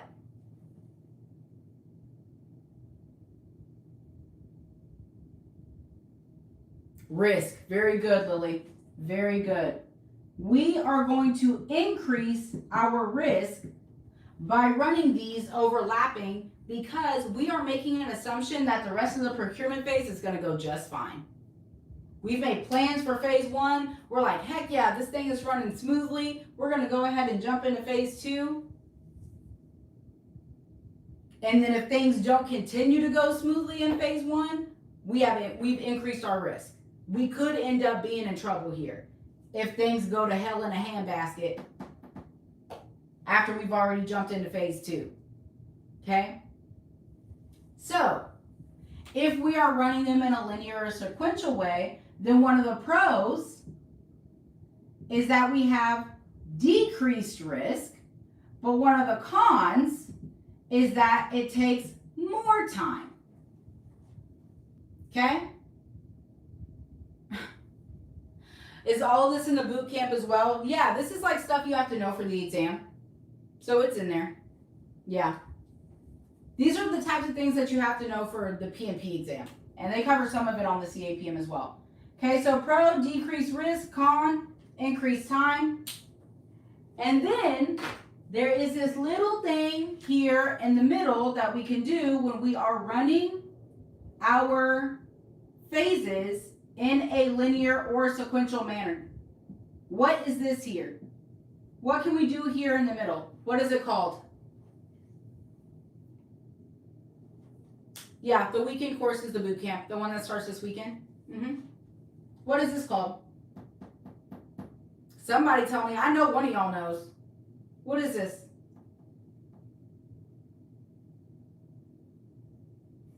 Reassess. What is the project management term? Okay, that's what we're looking for. Nobody knows? It's called a phase gate. Have y'all ever heard of this? It's called a phase gate. A phase gate. Yikes. It's okay. This is a beginner live, right? This is called a phase gate or a toll gate or a toll point or a KILL point, right? And it's an opportunity for you to stop and reassess. You're going to ask yourself, did we complete everything that we said in phase one? Did we do everything that we said that we were going to do? Do we have all of our deliverables ready from the end of phase one? Are our baselines still legitimate at the end of phase one? If the answer is yes, we get the green light to go into phase two. Okay? That's the purpose. But you can't do that if you are running your phases overlapping. Okay? I want a screenshot, but there's a glare. It's my window. There's like literally nothing I can do about that. Sorry. I'll try to move the glare. Does that help? Doing my best, A1 at. Hopefully that helps. Okay, amazing. Oh, Lindsay, I just saw you signed up for a free trial. That's awesome. Congratulations. I love it. We'll see you in the community. Okay? So this is how it works. What's a good example for running the phases overlapping? Exactly what we said. if we said that our scope of work is to make 10,000 peanut butter and jelly sandwiches, and we know that at this point in the project right here, we're gonna have bread, we're gonna have jelly, we're gonna have peanut butter. We might not have everything that we need for packaging, but we've procured these base materials. We can go ahead and start putting together sandwiches. I did, I'm excited. Hey, I love that. Yeah, so something to think about, okay? That's the difference between linear and overlapping. All right? Cool. Okay, we've been on this live for a little over 2 hours. So I think I'm gonna go ahead and wrap it up. I do appreciate you guys so much for joining. I'll try to go again in the afternoon. I don't know who was on here reporting my live, but it really impacted us. It's kind of sad, but honestly, I was glad that you guys were here locked in. I'm happy that we got to jump into some of the harder topics. I know it was a little bit challenging, but I think it's really good sometimes for us to like go through it. Thank you. This is the best channel here. Thank you so much. I really appreciate that. I know you guys can get your project management education from anywhere, so I really do appreciate you giving us an opportunity to be the ones who are part of your project management journey. Make sure that you have your notifications on, okay? So you'll know when I go live. I think maybe I'll go like around 3, but I have to go and check my schedule.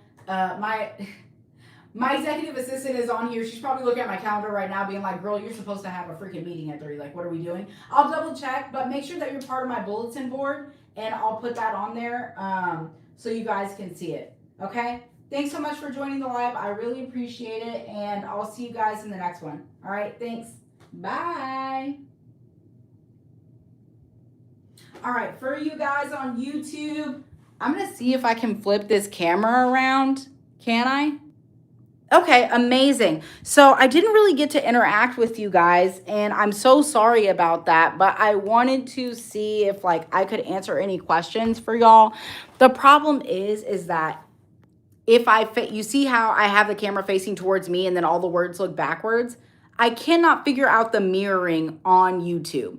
So that's kind of why I was running into trouble. But if there's any questions I can answer for you guys, get Joe on the phone right now is hilarious. Hilarious. I know there's only 9 of y'all on here, but if there's anything that I can do to kind of help out, let me know. You can drop it in the chat if you have a question. If not, then I'll go ahead and end this one too, but I just wanted to make sure that I didn't completely, neglect you guys. Renee said, where can I volunteer to get PNP healthcare volunteer or work experience? In my background is life, health, Medicare, insurance sales. Just look for any nonprofit that specializes in healthcare. You probably want to avoid ones that are in, well, actually, maybe the clinical ones are the easiest ones to get, where you're like literally volunteering at a hospital or at a care center, like something along those lines would be good. Yeah.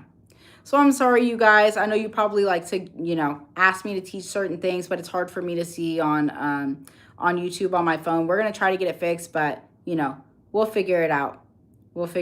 I'll go live again later today, and maybe I'll have it figured out by then, and then I can take you guys' suggestions. Okay? Thanks so much for supporting the live. I appreciate you, and I'll see you guys later. Bye. You're welcome. Humble and hungry athlete. You're welcome.